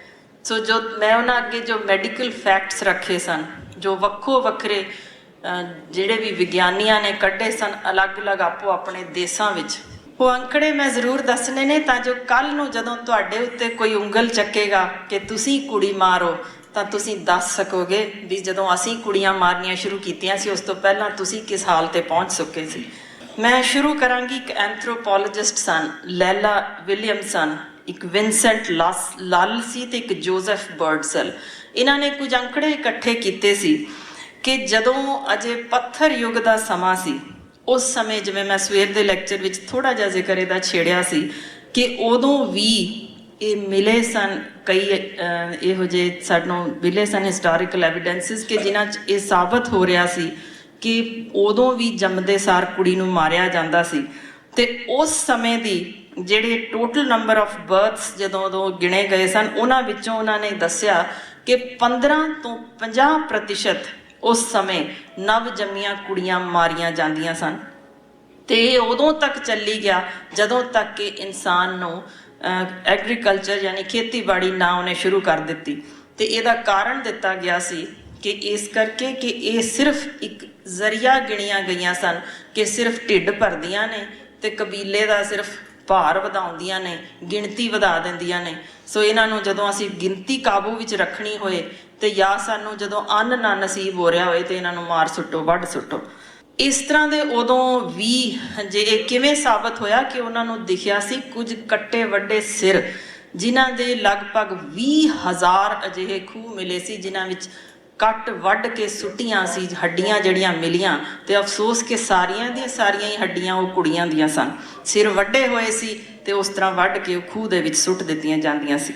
ਸਿਰਫ ਇਹੀ ਨਹੀਂ, ਜਿਵੇਂ ਮੈਂ ਅੱਗੇ ਵੀ ਸਵੇਰੇ ਹਲਕਾ ਜਿਹਾ ਜ਼ਿਕਰ ਕੀਤਾ ਕਿ ਉਹਨਾਂ ਹੱਡੀਆਂ ਜਿਹੜੀਆਂ ਔਰਤਾਂ ਦੀਆਂ ਪੁਰਾਣੇ ਸਮੇਂ ਦੀਆਂ ਮਿਲੀਆਂ, ਉਹਨਾਂ ਦੇ ਵਿੱਚ ਖੁਰਾਕ ਦੀ ਕਮੀ ਇੰਨੀ ਜ਼ਿਆਦਾ ਸੀ ਕਿ ਉਹ 1.5 ਫੁੱਟ ਤੱਕ ਗਿੱਠੀਆਂ ਵੀ ਸਨ ਤੇ ਹੱਡੀਆਂ ਵਿੱਚ ਵੀ ਉਹਨਾਂ ਕਮੀਆਂ ਨੂੰ ਲੱਭਿਆ ਗਿਆ। ਤੇ ਉਸ ਸਮੇਂ ਵੀ ਵਿੰਸੈਂਟ ਲੱਲ ਨੇ ਇਹ ਸਾਬਤ ਕੀਤਾ ਕਿ ਮਰਦਾਂ ਦੀ ਗਿਣਤੀ ਔਰਤਾਂ ਦੇ ਬਨਿਸਬਤ ਘੱਟੋ ਘੱਟ ਦੁੱਗਣੀ ਤੋਂ ਵੀ ਵੱਧ ਸੀ। ਯਾਨੀ ਮੈਂ ਗੱਲ ਕਰ ਰਹੀ ਹਾਂ ਪੱਥਰ ਯੁੱਗ ਸਮੇਂ ਦੀ, ਪੰਜਾਬੀ ਉਦੋਂ ਨਹੀਂ ਸਨ। ਇਸ ਤੋਂ ਇਲਾਵਾ ਸਾਰਡੀਨੀਆ ਦੇ ਵਿੱਚ ਮੈਂ ਵੱਖੋ ਵੱਖਰੇ ਦੇਸ਼ਾਂ ਦਾ ਜ਼ਿਕਰ ਜ਼ਰੂਰ ਕਰਾਂਗੀ ਤਾਂ ਕਿ ਤੁਹਾਨੂੰ ਇਹ ਅੰਦਾਜ਼ਾ ਹੋ ਜਾਏ ਕਿ ਕਿੰਨੇ ਕੁ ਜਣੇ ਤੇ ਕਿੰਨੇ ਕੁ ਦੇਸ਼ਾਂ 'ਚ ਤੇ ਕਿਸ ਕੁ ਭੱਦੇ ਤਰੀਕੇ ਨਾਲ ਕੁੜੀਆਂ ਨੂੰ ਵੱਢਦੇ ਟੁੱਕਦੇ ਰਹੇ ਨੇ। ਕਿ ਇਸ ਵੇਲੇ ਸਾਰਡੀਨੀਆ ਜਿਵੇਂ ਉਦੋਂ ਜ਼ਿਕਰ ਮਿਲਦਾ ਹੈ, ਉਹਦੇ ਵਿੱਚ ਤਾਂ ਰੂਟੀਨ ਸੀਗਾ ਉਹਨਾਂ ਨੇ ਬਣਾਇਆ ਹੋਇਆ ਕਿ ਹਰ ਜਦੋਂ ਵੀ ਕੋਈ ਰਿਚੁਅਲ ਉਹਨਾਂ ਨੇ ਕਰਨਾ ਹੈ ਦੇਵਤਾ ਦਾ ਤਾਂ ਹਮੇਸ਼ਾ ਹੀ ਕੁੜੀਆਂ ਨੂੰ ਵੱਢ ਟੁੱਕ ਕੇ ਉਹਨਾਂ ਦੇ ਨਾਲ ਫਰਸ਼ ਧੋਤੇ ਜਾਂਦੇ ਸਨ ਜਾਂ ਦੇਵਤੇ ਦੀ ਮੂਰਤੀ ਧੋਤੀ ਜਾਂਦੀ ਸੀ। ਤੇ ਇਸ ਤਰ੍ਹਾਂ ਦੀਆਂ ਈਜਿਪਟ ਦੇ ਵਿੱਚ ਇੱਕ ਗੀਜ਼ਰ ਐਕਸਕੇਵੇਸ਼ਨ ਹੋਈ ਸੀ, ਜੇ ਕਿਸੇ ਨੇ ਪੜ੍ਹਿਆ ਹੋਏ, 950 ਤੋਂ 720 BC ਦੇ ਵਿੱਚ। ਉਹਦੇ ਵਿੱਚ ਅਜਿਹੇ ਬਹੁਤ ਸਾਰੇ ਕਣ ਮਿਲੇ ਜਿਨ੍ਹਾਂ ਵਿੱਚ ਪਤਾ ਲੱਗਿਆ ਕਿ ਇਸ ਤਰ੍ਹਾਂ ਦੀਆਂ ਹੱਡੀਆਂ ਜਿੰਨੀਆਂ ਵੀ ਉਸ ਸਮੇਂ ਵੀ ਮਿਲੀਆਂ ਉਹ ਕੁੜੀਆਂ ਦੀਆਂ ਹੀ ਸਨ। ਇਹ ਚੀਜ਼ਾਂ ਕਾਰਥਾਜੀਨੀਅਨ ਵਿੱਚ ਵੀ ਚਲਦੀਆਂ ਸਨ, ਫਨੀਸ਼ੀਅਨ ਵਿੱਚ ਵੀ, ਕਾਨਾਈਟ ਵਿੱਚ ਵੀ, ਮੋਬਿਸਾਈਟ ਵਿੱਚ, ਸਰਫਸਾਈਟ ਵਿੱਚ। ਯਾਨੀ ਮੇਰਾ ਕਹਿਣ ਦਾ ਮਤਲਬ ਹੈ ਕਿ ਜਿੰਨੇ ਵੀ ਕਬੀਲੇ ਉਸ ਸਮੇਂ ਮੌਜੂਦ ਸਨ, ਹਰ ਇੱਕ ਦੇ ਵਿੱਚ ਇਹ ਕਤਲ ਹੋ ਰਿਹਾ ਸੀ। ਇੱਥੋਂ ਤੱਕ ਕਿ ਗ੍ਰੀਕ ਜਾਂ ਰੋਮਨ ਜੇ ਆਪਾਂ ਉਸ ਮੌਕੇ 'ਤੇ ਪਹੁੰਚਦੇ ਹਾਂ ਉਹਨਾਂ ਵੇਲਿਆਂ ਦੇ ਵਿੱਚ, ਤਾਂ ਉਹਨਾਂ ਵਿੱਚ ਵੀ ਇਹ ਚੀਜ਼ ਜਾਰੀ ਸੀ। ਤੇ ਉਹਨਾਂ ਵਿੱਚ ਤਾਂ ਇੰਨੀਆਂ ਕੁ ਕੁੜੀਆਂ ਸੁੱਟੀਆਂ ਜਾਂਦੀਆਂ ਸੀ ਕਿ ਉਹਨਾਂ ਨੂੰ ਅਸੀਂ ਸਲੇਵ ਉਹਨਾਂ ਨੇ ਉਸ ਵੇਲੇ ਬਣਾਤੇ ਸੀ ਤੇ ਉਹਨਾਂ ਦਾ ਨਾਮ ਰੱਖਿਆ ਗਿਆ ਸੀ ਉਸ ਵੇਲੇ ਕੋਪਰੋ। ਕਿ ਜਿਹੜੀਆਂ ਵੀ ਕੁੜੀਆਂ ਇੰਝ ਸੁੱਟੀਆਂ ਜਾਂਦੀਆਂ ਸੀ ਫਿਰ ਮੁੜ ਕੇ ਉਹਨਾਂ ਨੂੰ ਬਣਾਇਆ ਜਾਂਦਾ ਸੀ ਸਲੇਵਸ, ਉਹਨਾਂ ਦੇ ਨਾਂ ਹੀ ਵੱਖਰੇ ਰੱਖੇ ਹੁੰਦੇ ਸਨ ਕਿ ਇਹ ਕੋਪਰੋ ਨੇ ਜਿਹੜੀਆਂ ਸੁੱਟੀਆਂ ਗਈਆਂ ਸਨ। 2150 BC ਦੇ ਵਿੱਚ ਵੀ ਜ਼ਿਕਰ ਮਿਲਦਾ ਹੈ ਕਿ ਉਸ ਵੇਲੇ ਕਈ ਵਾਰ ਤਾਂ ਜਦੋਂ ਸੋਕਾ ਪੈ ਜਾਂਦਾ ਸੀ ਜਾਂ ਅੰਨ ਨਹੀਂ ਸੀ ਨਸੀਬ ਹੁੰਦਾ ਤੇ ਕੁੜੀਆਂ ਭੁੰਨ ਕੇ ਖਾ ਜਾਇਆ ਕਰਦੇ ਸਨ। ਇਹ ਉਸ ਸਮੇਂ ਦਾ ਜ਼ਿਕਰ ਹੈ ਜਦੋਂ ਮੈਂ ਫਿਰ ਦੱਸ ਦਿਆਂ ਕਿ ਪੰਜਾਬੀ ਨਹੀਂ ਸਨ। ਤੇ ਉਦੋਂ ਇਹ ਕਈ ਵਾਰ ਤਾਂ ਹੁੰਦਾ ਸੀ ਕਿ ਟੱਬਰਾਂ ਦੇ ਅੰਦਰ ਹੀ ਉਹ ਵੱਢ ਟੁੱਕ ਕੇ ਖਾਂਦੇ ਸਨ, ਤੇ ਕਈ ਵਾਰ ਸਾਂਝੇ ਤੌਰ ਤੇ ਕਬੀਲੇ ਵਿੱਚ ਕਿ ਲਓ ਜੀ ਕੁੜੀਆਂ ਹੀ 4 ਬਚੀਆਂ ਨੇ ਤੇ ਹੈਗੇ ਨੇ 10 ਘਰ, ਤੇ ਆਓ ਰੱਜ ਕੇ ਆਪਾਂ ਵੰਡ ਕੇ ਖਾ ਲੈਂਦੇ ਹਾਂ। ਯਾਨੀ ਇਸ ਹਾਲ ਤੱਕ ਅਸੀਂ ਪਹੁੰਚਾਇਆ ਹੋਇਆ ਸੀ ਉਸ ਸਮੇਂ ਔਰਤਾਂ ਦਾ ਜਾਂ ਕੁੜੀਆਂ ਦਾ ਹਾਲ। ਜਿਵੇਂ ਮੈਂ ਇੱਕ ਵਾਰ ਫਿਰ ਥੋੜ੍ਹਾ ਜਿਹਾ ਰਿਪੀਟ ਕਰਾਂਗੀ ਕਿ ਸਵੇਰੇ ਮੈਂ ਦੱਸਿਆ ਸੀ ਬਾਲ ਹੈਮਨ ਦੇਵਤੇ ਦੇ ਅੱਗੇ, ਉਹਦੇ ਵਿੱਚ ਤੇ ਸਿਰਫ ਇੱਕ ਕੁੜੀਆਂ ਦੇ ਦਿਲ ਨਹੀਂ ਸੀ ਕੱਢਦੇ, ਨਵ ਜੰਮੀਆਂ ਬੱਚੀਆਂ ਦੇ ਦਿਲ ਕੱਢ ਕੇ ਤੇ ਬਾਲਟੀਆਂ ਭਰਦੇ ਹੁੰਦੇ ਸੀ ਲਹੂ ਦੀਆਂ ਵੀ ਉਹ ਧੋਤਾ ਜਾ ਸਕੇ। ਤੇ ਉਸ ਤੋਂ ਇਲਾਵਾ ਜਦੋਂ ਹਵਨ ਕਰਦੇ ਸੀ ਉਹਦੇ ਅੱਗੇ, ਉਹਦੇ ਵਿੱਚ ਜਿਉਂਦੀਆਂ ਕੁੜੀਆਂ ਸੁੱਟ ਦਿੰਦੇ ਸਨ ਸਾੜਨ ਲਈ। ਜਿਹਨੂੰ ਯਕੀਨ ਨਾ ਹੋਏ ਉਹ ਕਿਰਪਾ ਕਰਕੇ ਪੜ੍ਹ ਲਿਓ ਕਿ ਅਲੈਗਜ਼ੈਂਡਰ ਦ ਗ੍ਰੇਟ ਦਾ ਜਿਹੜਾ ਹੈਗਾ ਸੀ ਹਿਸਟੋਰੀਅਨ, ਉਹਨੇ 3ਰੀ ਸੈਂਚੁਰੀ ਵਿੱਚ BC ਦੇ ਵਿੱਚ ਇਹ ਬਿਲਕੁਲ ਸਪਸ਼ਟ ਲਿਖਿਆ ਹੋਇਆ ਆਪਣੇ ਕਿ ਇਹ ਚੀਜ਼ ਉਦੋਂ ਵਾਪਰਦੀ ਸੀ। ਗ੍ਰੀਸ ਦੇ ਵਿੱਚ ਵੱਖਰਾ ਤਰੀਕਾ ਸੀ ਮਾਰਨ ਦਾ ਕਿ ਉਹ ਕੁੜੀ ਜੰਮਦੇ ਸਾਰ ਬਾਹਰ ਠੰਡ ਵਿੱਚ ਆਕੜਨ ਲਈ ਸੁੱਟ ਦਿੰਦੇ ਸਨ ਕਿ ਜੇ ਤਾਂ ਕੋਈ ਕੁੱਤਾ ਖਾ ਗਿਆ ਜਾਂ ਕੋਈ ਜਾਨਵਰ ਖਾ ਗਿਆ ਤੇ ਵੱਖਰੀ ਗੱਲ ਹੈ, ਨਹੀਂ ਠੰਡ ਨਾਲ ਸਵੇਰ ਤੱਕ ਆਕੜ ਜਾਏਗੀ। ਤੇ ਮਜ਼ੇਦਾਰ ਗੱਲ ਇਹ ਲਿਖੀ ਹੋਈ ਸੀ ਕਿ ਇਹ ਫੈਸਲਾ ਲੈਣ ਵਾਲਾ ਸਿਰਫ ਘਰ ਵਿੱਚ ਪਿਓ ਹੋਇਆ ਕਰਦਾ ਸੀ, ਮਾਂ ਦਾ ਫੈਸਲਾ ਨਹੀਂ ਸੀ ਮੰਨਿਆ ਜਾਂਦਾ। ਤੇ ਸਪਾਰਟਾ ਵਿੱਚ ਵੀ ਇਸ ਤਰ੍ਹਾਂ ਕੁੜੀਆਂ ਬਾਹਰ ਸੁੱਟੀਆਂ ਜਾਂਦੀਆਂ ਸੀ, ਪਰ ਉਦੋਂ ਫੈਸਲਾ ਲਿਆ ਕਰਦਾ ਸੀ ਦਾਦਾ। ਯਾਨੀ ਇਹ ਚੀਜ਼ ਉਦੋਂ ਵੀ ਇਹ ਚਾਲੂ ਸੀ। ਪਰ ਇਸ ਤੋਂ ਇਲਾਵਾ ਜੇ ਕਦੇ ਰੱਬ ਨਾ ਕਰੇ ਕਿਸੇ ਦੇ ਦਿਲ ਵਿੱਚ ਰਹਿਮ ਆ ਜਾਂਦਾ ਸੀ ਵੀ ਇਹ ਬਾਹਰ ਪਈ ਕੁੜੀ ਹੈ ਚੁੱਕ ਲਓ, ਤਾਂ ਉਹਨੂੰ ਉਹ ਇਹ ਸਮਝਦੇ ਸਨ ਕਿ ਰੱਬ ਦੀ ਕਿਰਪਾ ਹੋ ਗਈ ਤੇ ਬਚ ਸਕਦੀ ਹੈ, ਤੇ ਸਾਂਝੇ ਤੌਰ ਤੇ ਕੋਈ ਵੀ ਕਬੀਲੇ 'ਚ ਉਹਨੂੰ ਵਰਤ ਸਕਦਾ ਹੈ। ਇੱਥੋਂ ਤੱਕ ਕਿ ਕੁਝ ਕਬੀਲੇ ਉਸ ਸਮੇਂ ਦੇ ਜਿਹੜੇ ਕੁਛ ਵੱਖਰੀ ਕਿਸਮ ਨਾਲ ਮਾਰਨਾ ਚਾਹੁੰਦੇ ਸੀ ਕਿ ਅਸੀਂ ਇਹ ਸ਼ੋਅ ਨਾ ਕਰੀਏ ਵੀ ਸਾਡਾ ਹੀ ਬੱਚਾ ਹੈ, ਤਾਂ ਉਹ ਕੀ ਕਰਦੇ ਹੁੰਦੇ ਸਨ ਕਿ ਘੜੇ ਦੇ ਵਿੱਚ ਪਾ ਕੇ ਬੱਚੀ ਨੂੰ ਤੇ ਉਹ ਜਾਂ ਦੂਰ ਕਿਤੇ ਘਰ ਤੋਂ ਦੂਰ ਜੰਗਲ ਦੇ ਨੇੜੇ ਸੁੱਟ ਜਾਂਦੇ ਸੀ ਕਿ ਰੋਂਦੀ ਪਿੱਟਦੀ ਨੂੰ ਦੇਖ ਕੇ ਸ਼ਾਇਦ ਕੋਈ ਜਾਨਵਰ ਉੱਥੋਂ ਲੈ ਜਾਏ ਤੇ ਕੋਈ ਇਸ ਤਰ੍ਹਾਂ ਨਾ ਚੱਕੇ। ਇਹਦੇ ਬਾਰੇ ਰੋਮ ਦੇ ਵਿੱਚ ਕਿੰਨਾ ਕੁ ਜ਼ਿਆਦਾ ਮਤਲਬ ਪਿਓ ਚਾਹੁੰਦੇ ਸਨ ਆਪਣੀਆਂ ਕੁੜੀਆਂ ਨੂੰ ਮਾਰਨਾ ਕਿ ਇੱਕ ਚਿੱਠੀ ਅੱਜ ਵੀ ਉੱਥੇ ਬਚੀ ਹੈ, ਮੈਂ ਅੰਗਰੇਜ਼ੀ ਵਿੱਚ ਪੜ੍ਹ ਦਿੰਦੀ ਹਾਂ, ਜੋ ਉੱਥੇ ਲਿਖੀ ਹੋਈ ਹੈ। I am still in Alexandria. I beg and plead। ਇਹ ਕਿਸੇ ਮਰਦ ਨੇ ਆਪਣੇ ਪਤਨੀ ਨੂੰ ਲਿਖੀ ਜੋ ਗਿਆ ਹੋਇਆ ਸੀਗਾ ਲੜਾਈ ਤੇ, ਤਾਂ ਉਹਨੇ ਲਿਖੀ ਸੀ ਵਾਪਸ ਚਿੱਠੀ ਜਦੋਂ ਉਹਨੂੰ ਪਤਾ ਲੱਗਿਆ ਵੀ ਉਹਦੀ ਘਰਵਾਲੀ ਦਾ ਗਰਭਵਤੀ ਹੈ ਤੇ ਬੱਚਾ ਪੈਦਾ ਹੋਣਾ। ਤਾਂ ਉਹ ਲਿਖਦਾ ਹੈ, I am still in Alexandria. I beg and plead to you to take care of our little child, and as soon as I receive wages, I'll send them to you. In the meantime, if good fortune to you, you give birth and it is a boy, let it live, and if it is a girl, dispose it। ਇਹ ਚਿੱਠੀ ਪਈ ਹੈ ਹਾਲੇ ਵੀ ਜਿਹੜੀ ਪੜ੍ਹੀ ਜਾ ਸਕਦੀ ਹੈ। ਇਸ ਤੋਂ ਇਲਾਵਾ ਬਹੁਤ ਸਾਰੀਆਂ ਤਸਵੀਰਾਂ ਮੌਜੂਦ ਨੇ ਪੁਰਾਣੇ ਸਮਿਆਂ ਦੀਆਂ ਜਿਹੜੀਆਂ ਇਹ ਸਾਬਤ ਕਰਦੀਆਂ ਨੇ ਕਿ ਕਿਸ ਤਰ੍ਹਾਂ ਨਵ ਜੰਮੀ ਬੱਚੀ ਨੂੰ ਪੁੱਠਾ ਫੜ ਕੇ ਤੇ ਉਸ ਦਰਿਆ ਦੇ ਵਿੱਚ ਸੁੱਟਣ ਜਾ ਰਹੀ ਹੈ ਮਾਂ ਜੰਮਦੇ ਸਾਰ। ਇਹ ਦਰਸਾਇਆ ਗਿਆ ਤਸਵੀਰਾਂ ਵਿੱਚ ਵੀ ਉਸ ਸਮੇਂ ਵੀ ਇਹ ਚਾਲੂ ਸੀ। ਇਸ ਤੋਂ ਇਲਾਵਾ ਜੇ ਕਿਤੇ ਰੱਬ ਨਾ ਕਰੇ ਜੋੜੇ ਬੱਚੇ ਹੋ ਜਾਂਦੇ ਸੀ ਤਾਂ ਉਹ ਤਾਂ ਸਮਝਿਆ ਜਾਂਦਾ ਸੀ ਕਿ ਇਹ ਤਾਂ ਇੱਕ ਪਰਲੋ ਆ ਗਈ ਹੈ ਤੇ ਇਹਨਾਂ ਨੂੰ ਤੇ ਮਾਰਨਾ ਬਹੁਤ ਹੀ ਲਾਜ਼ਮੀ ਹੈ। ਉਹਦੇ ਨਾਲ ਨਾਲ ਸਮਝਿਆ ਜਾਂਦਾ ਸੀ ਕਿ ਇਹ ਤਾਂ ਬੜਾ ਭਾਰੀ ਗ੍ਰਹਿਣ ਹੈ ਤੇ ਮਾਂ ਵੀ ਵੱਢ ਸੁੱਟਣੀ ਹੈ। ਜਦੋਂ ਵੀ ਜੋੜੇ ਜੰਮਦੇ ਸੀ ਜੋੜੇ ਬੱਚੇ ਤਾਂ ਮਾਰੇ ਹੀ ਜਾਂਦੇ ਸੀ, ਪਰ ਮਾਂ ਵੀ ਮਾਰ ਦਿੱਤੀ ਜਾਂਦੀ ਸੀ। ਇਸ ਤੋਂ ਇਲਾਵਾ ਇੱਕ ਹੋਰ ਵੀ ਉਸ ਵੇਲੇ ਵਹਿਮ ਚਾਲੂ ਸੀ ਕਿ ਜੇ ਕਿਤੇ ਜੋੜੇ ਬੱਚਿਆਂ ਵਿੱਚ ਇੱਕ ਕੁੜੀ ਤੇ ਇੱਕ ਮੁੰਡਾ ਕਿਤੇ ਰੱਬ ਨਾ ਕਰੇ ਜੰਮ ਪਏ ਨੇ ਤਾਂ ਸਮਝਿਆ ਜਾਂਦਾ ਸੀ ਕਿ ਇਹਨਾਂ ਨੇ ਤਾਂ ਕੁਝ ਕਾਰਾ ਅੰਦਰ ਹੀ ਕਰ ਲਿਆ। ਸੋ ਉਹਦੇ ਵਿੱਚ ਕਈ ਵਾਰ ਤਾਂ ਪਿਓ ਵੀ ਨਾਲ ਵੱਢ ਦਿੱਤਾ ਜਾਂਦਾ ਸੀ ਕਿ ਇਹ ਤੇ ਬਹੁਤ ਹੀ ਜ਼ਿਆਦਾ ਕਹਿਰ ਇਸ ਟੱਬਰ ਤੇ ਆ ਗਿਆ ਹੈ। ਜੇ ਤੁਹਾਨੂੰ ਲੱਗਦਾ ਹੈ ਕਿ ਅਜਿਹਾ ਹੋਰ ਕਿਸੇ ਦੇਸ਼ਾਂ 'ਚ ਨਹੀਂ ਸੀ, ਜਿਵੇਂ ਸਵੇਰੇ ਵੀ ਮੈਨੂੰ ਸਵਾਲ ਪੁੱਛਿਆ ਗਿਆ ਸੀ ਰੂਸ ਵਿੱਚ ਅਜਿਹਾ ਹੁੰਦਾ ਸੀ ਕਿ ਨਹੀਂ, ਤਾਂ ਮੈਂ ਦੱਸਦਾ ਇੱਕ ਤਾਂ ਹੀਬਰੂ ਜਿਹੜੇ ਸਨ ਉਹ ਵੀ ਆਪਣੇ ਬੱਚੇ ਖਾਸ ਕਰ ਪਹਿਲੀ ਜੰਮੀ ਕੁੜੀ ਹਮੇਸ਼ਾ ਉਹ ਵੀ ਸੈਕਰੀਫਾਈਸ ਦਿੰਦੇ ਕਰਦੇ ਸਨ। ਉਹਨਾਂ ਤੋਂ ਇਲਾਵਾ ਰੂਸ ਦੇ ਵਿੱਚ ਪੈਗਾਨ ਗੋਡ ਉਹਨਾਂ ਦਾ ਸੀ ਜਿਹੜਾ, ਉਹਦੇ ਲਈ ਉਹ ਕੁੜੀਆਂ ਪਹਿਲੀਆਂ ਜਿੰਨੀਆਂ ਵੀ ਹੁੰਦੀਆਂ ਸੀ ਸਾਰੇ ਦੇ ਸਾਰੇ ਕਬੀਲੇ ਵਾਲਿਆਂ ਦੀਆਂ ਉਹ ਵੱਢ ਕੇ ਉਹ ਗੁਰੂ ਦੇ ਅੱਗੇ ਉਹਨਾਂ ਦੇ ਆਪਣੇ ਅੱਗੇ ਅਰਪਣ ਕਰਦੇ ਸਨ। ਤੇ ਵੈਸੇ ਪਿੰਡਾਂ ਵਿੱਚ ਜਿੰਨੇ ਵੀ ਲੋਕ ਸਨ ਉਹਨਾਂ ਵਿੱਚ ਇਹ ਪੱਕੀ ਤੌਰ ਤੇ ਉਹਨਾਂ ਦੇ ਮਨ ਵਿੱਚ ਧਰ ਦਿੱਤਾ ਗਿਆ ਸੀ ਕਿ ਹਰ ਪਹਿਲੀ ਬੱਚੀ ਜਿਹੜੀ ਜੰਮੇਗੀ ਉਹ ਸੂਰਾਂ ਦੇ ਕੋਲ ਖਾਣ ਲਈ ਸੁੱਟਣੀ ਹੀ ਸੁੱਟਣੀ ਹੈ। ਕਾਮਚਤਕਾ ਦੇ ਵਿੱਚ ਹਰ ਪਹਿਲੀ ਜੰਮੀ ਬੱਚੀ ਕੁੱਤਿਆਂ ਦੇ ਅੱਗੇ ਸੁੱਟੀ ਜਾਂਦੀ ਸੀ। ਹਾਲਾਂਕਿ ਉਸ ਸਮੇਂ ਚਰਚ ਵੱਲੋਂ ਇਹਦੇ ਉੱਤੇ ਚੰਗੀ ਤਰ੍ਹਾਂ ਬੈਨ ਲੱਗ ਚੁੱਕਾ ਹੋਇਆ ਸੀ। ਜਰਮੈਨੀਆ ਕਿਤਾਬ ਇਹ ਟੈਕੀਟਸ ਦੀ ਲਿਖੀ ਹੋਈ, ਜੇ ਉਹਦੇ ਵਿੱਚ ਵੀ ਪੜ੍ਹੋ ਤੇ ਉਸ 'ਚ ਬੜਾ ਸਪਸ਼ਟ ਲਿਖਿਆ ਹੈ ਕਿ ਇੰਨੀਆਂ ਭਿਆਨਕ ਮੌਤਾਂ ਵੇਖ ਕੇ ਉਹ ਨਵੀਆਂ ਜੰਮੀਆਂ ਬੱਚੀਆਂ ਦੀਆਂ ਉਹਨਾਂ ਨੇ ਉਦੋਂ ਪ੍ਰੋਹਿਬਿਸ਼ਨ ਲਾਅ ਬਣਾਇਆ ਸੀ। ਉਸ ਸਮੇਂ ਆਪਾਂ ਆਮ ਤੌਰ ਤੇ ਸੋਚਦੇ ਹਾਂ ਵੀ ਸਾਡੇ ਗੁਰੂ ਨਾਨਕ ਦੇਵ ਜੀ ਨੇ ਸਭ ਤੋਂ ਪਹਿਲੀ ਆਵਾਜ਼ ਚੱਕੀ, ਪਰ ਮੈਂ ਦੱਸਦੀ ਹਾਂ ਵੀ ਇਹ ਪਹਿਲਾ ਜਿਹੜਾ ਲਾਅ ਸ਼ੁਰੂ ਹੋਇਆ ਸੀ ਉਹ ਚਰਚ ਵੱਲੋਂ ਆਵਾਜ਼ ਆਈ ਸੀ। ਪਰ ਅਫਸੋਸ ਕਿ ਉਹ ਬਿਲਕੁਲ ਰਫਾ ਦਫਾ ਕਰ ਦਿੱਤਾ ਗਿਆ, ਕਿਸੇ ਨੇ ਉਹ ਆਵਾਜ਼ ਸੁਣੀ ਨਹੀਂ ਤੇ ਇਹ ਕਤਲ ਉਸੇ ਤਰ੍ਹਾਂ ਹੀ ਜਾਰੀ ਰਹੇ। ਸਵੀਡਨ ਦੇ ਵਿੱਚ ਵੀ ਪਹਿਲੇ ਜੰਮੇ ਬੱਚੇ ਅੱਧਾ ਗਲਾ ਕੱਟ ਕੇ ਬਾਹਰ ਸੁੱਟ ਦਿੱਤੀ ਜਾਂਦੀ ਸੀ ਨਵੀਂ ਜੰਮੀ ਬੱਚੀ ਕਿ ਆਪੇ ਹੀ ਲਹੂ ਵਗ ਕੇ ਮਰ ਜਾਏਗੀ। ਇਸ ਤੋਂ ਇਲਾਵਾ ਅਰਬ ਦੇ ਵਿੱਚ ਉੱਥੇ ਤੇ ਇੱਕ ਤਰੀਕੇ ਇਹ ਬਣਾ ਲਿਆ ਗਿਆ ਸੀ ਕਿ ਪੋਪੂਲੇਸ਼ਨ ਕੰਟਰੋਲ ਦਾ ਜ਼ਰੀਆ ਹੀ ਇਹ ਹੈ ਵੀ ਹਰ ਜੰਮੀ ਕੁੜੀ ਮਾਰ ਦਿਓ, ਕੁਝ ਸਾਲ ਮਾਰਦੇ ਰਹੋ ਤੇ ਪੋਪੂਲੇਸ਼ਨ ਆਪਣੇ ਆਪ ਰੁਕ ਜਾਏਗੀ। ਤੇ ਕੁਝ ਥਾਵਾਂ ਤੇ ਅਰਬ ਦੇ ਵਿੱਚ ਕਹਿੰਦੇ ਸਨ ਕਿ ਜੇ ਜਿਉਂਦੀ ਬੱਚੀ ਦੱਬ ਦਿੱਤੀ ਜਾਏ ਜ਼ਮੀਨ ਅੰਦਰ ਤੇ ਅੱਗੋਂ ਕੁੜੀ ਜੰਮਦੀ ਨਹੀਂ, ਸੋ ਇਹ ਵੀ ਉਦੋਂ ਕੀਤਾ ਗਿਆ। ਸਾਈਬੇਰੀਆ ਦੇ ਵਿੱਚ ਉਹਨਾਂ ਨੇ ਕਾਫੀ ਫਾਇਦਾ ਉਠਾਇਆ ਠੰਡ ਦਾ ਤੇ ਉਹ ਨਵਜੰਮੀ ਬੱਚੀ ਬਰਫ਼ ਤੇ ਸੁੱਟ ਆਉਂਦੇ ਸਨ ਕਿ ਆਪੇ ਹੀ ਮਰ ਜਾਏਗੀ। ਤੇ ਚੀਨ ਦੇ ਵਿੱਚ ਜੰਮਦੇ ਸਾਰ ਬੱਚੀ ਨੂੰ ਠੰਡੇ ਠਾਰ ਪਾਣੀ ਦੇ ਵਿੱਚ ਡੁਬੋ ਦਿੰਦੇ ਸੀ, ਮਾਂ ਨੂੰ ਉਹਦੀ ਸ਼ਕਲ ਦਿਖਾਏ ਬਗੈਰ। ਇਸ ਤੋਂ ਇਲਾਵਾ ਉਹਨੂੰ ਨਾਮ ਦਿੱਤਾ ਸੀ ਖਾਸ ਕਰਕੇ ਬੇਬੀ ਵਾਟਰ, ਤੇ ਪੁੱਛਿਆ ਜਾਂਦਾ ਸੀ ਵੀ ਬੇਬੀ ਵਾਟਰ ਇਸ ਘਰ ਵਿੱਚ ਵਰਤਿਆ ਗਿਆ ਕਿ ਨਹੀਂ, ਯਾਨੀ ਇਹ ਆਮ ਚੀਜ਼ ਹੋਇਆ ਕਰਦੀ ਸੀ। ਤੇ ਉਹ ਜਿਹੜਾ ਹਿੰਦੁਸਤਾਨੀ ਅਸੀਂ ਕੁਝ ਕਾਫੀ ਸ਼ਰੀਫ ਲੱਗਦੇ ਹਾਂ ਕਿ ਅਸੀਂ ਇਸ ਪਾਣੀ ਦੀ ਥਾਂ ਤੇ ਨਵਜੰਮੀ ਬੱਚੀ ਨੂੰ ਦੁੱਧ ਦੀ ਬਾਲਟੀ 'ਚ ਡੁਬੋ ਦਿੰਦੇ ਸੀ। ਇਹ ਚੱਲਦਾ ਰਿਹਾ 1943 ਤੱਕ ਇਹਦਾ ਜ਼ਿਕਰ ਮਿਲਦਾ ਹੈ, ਤੁਸੀਂ ਪੜ੍ਹ ਸਕਦੇ ਹੋ। ਇਸ ਤੋਂ ਇਲਾਵਾ ਅਸੀਂ ਹੋਰ ਵੀ ਬੜੇ ਅਗਾਂਹ ਕਦਮ ਪੁੱਟੇ। ਉਸ ਵੇਲੇ ਜ਼ਿਕਰ ਮਿਲਦਾ ਹੈ ਕਿ ਅਸੀਂ ਭਾਰਤੀ ਉਹਦੇ ਵਿੱਚ ਨੀਲਾ ਥੋਥਾ ਵੀ ਪਾ ਦਿੰਦੇ ਸੀ ਨਵਜੰਮੇ ਬੱਚੇ ਦੇ ਮੂੰਹ 'ਚ, ਤੇ ਜਾਂ ਫਿਰ ਅਸੀਂ ਅਫੀਮ ਉਹਦੇ ਅੰਦਰ ਧੱਕ ਦਿੰਦੇ ਸਾਂ ਵੀ ਕਿਸੇ ਤਰੀਕੇ ਹੀ ਪਰ ਮਰ ਜਾਵੇ। ਇਸ ਤੋਂ ਇਲਾਵਾ ਕੁਝ ਇਲਾਕਿਆਂ ਵਿੱਚ ਸਦਰਨ ਸਾਈਡ ਵਿੱਚ ਨਵਜੰਮੀ ਬੱਚੀ ਨੂੰ ਉਬਲਦੇ ਪਾਣੀ ਵਿੱਚ ਵੀ ਸੁੱਟ ਦਿੱਤਾ ਜਾਂਦਾ ਸੀ। ਜਾਪਾਨ ਵਿੱਚ ਜਿਵੇਂ ਮੈਂ ਸਵੇਰੇ ਵੀ ਜ਼ਿਕਰ ਕੀਤਾ, ਉਹਦਾ ਲਫ਼ਜ਼ ਸੀ ਇੱਕ ਖਾਸ ਤੌਰ ਤੇ ਵਰਤਿਆ ਗਿਆ ਜਿਹੜਾ ਉਹਨਾਂ ਦੇ ਲਿਟਰੇਚਰ ਵਿੱਚ ਤੁਸੀਂ ਹੁਣ ਵੀ ਪੜ੍ਹ ਸਕਦੇ ਹੋ, ਜਿਹਦਾ ਨਾਮ ਮਬੀਕੀ ਦਿੱਤਾ ਜਾਂਦਾ ਸੀ ਕਿ ਇਹ ਖੇਤ ਦੇ ਵਿੱਚ ਜਿਵੇਂ ਕੋਈ ਫਾਲਤੂ ਜੜੀ ਬੂਟੀ ਉੱਗ ਗਈ ਹੈ ਤੇ ਉਹਨੂੰ ਕੱਢਣਾ ਹੈ। ਇਹਦੇ ਤੇ ਬਕਾਇਦਾ ਕਿਤਾਬਾਂ ਲਿਖੀਆਂ ਜਾ ਚੁੱਕੀਆਂ ਨੇ ਕਿ ਮਬੀਕੀ ਸਿਸਟਮ ਇੰਨਾ ਕੁ ਉੱਥੇ ਚੱਲਦਾ ਸੀ। ਇਹ ਮੈਂ ਦੱਸਦਿਆਂ ਜੇ ਤੁਹਾਨੂੰ ਲੱਗਦਾ ਕਿ ਪੱਥਰ ਯੁੱਗ ਸਮੇਂ ਦੀ ਮੈਂ ਗੱਲ ਕਰ ਰਹੀ ਹਾਂ, ਤੇ 20ਵੀਂ ਸਦੀ ਤੱਕ ਇਹ ਮਬੀਕੀ ਚਾਲੂ ਰਿਹਾ ਜਾਪਾਨ ਦੇ ਵਿੱਚ। ਇੱਥੋਂ ਤੱਕ ਕਿ ਸਿਰਫ 3 ਮਹੀਨੇ ਪਹਿਲਾਂ ਮੈਨੂੰ ਸੱਦਾ ਪਹੁੰਚਿਆ ਜਾਪਾਨ 'ਚੋਂ ਕਿ ਸਾਡੇ ਇੰਨੀ ਕੁ ਭਰੂਣ ਹੱਤਿਆ ਹੋ ਰਹੀ ਹੈ, ਨੰਬਰ ਘਟ ਰਿਹਾ ਤੇ ਅਸੀਂ ਇਹਨੂੰ ਕਿਸੇ ਨਾ ਕਿਸੇ ਤਰੀਕੇ ਰੋਕਣਾ ਚਾਹੁੰਦੇ ਹਾਂ। ਸਾਨੂੰ ਪਤਾ ਲੱਗਿਆ ਤੁਸੀਂ ਇਸ ਤੇ ਕੰਮ ਕਰ ਰਹੇ ਹੋ, ਇੱਕ ਅੱਧ ਲੈਕਚਰ ਸਾਡੇ ਵੀ ਆ ਕੇ ਦੇ ਜਾਓ।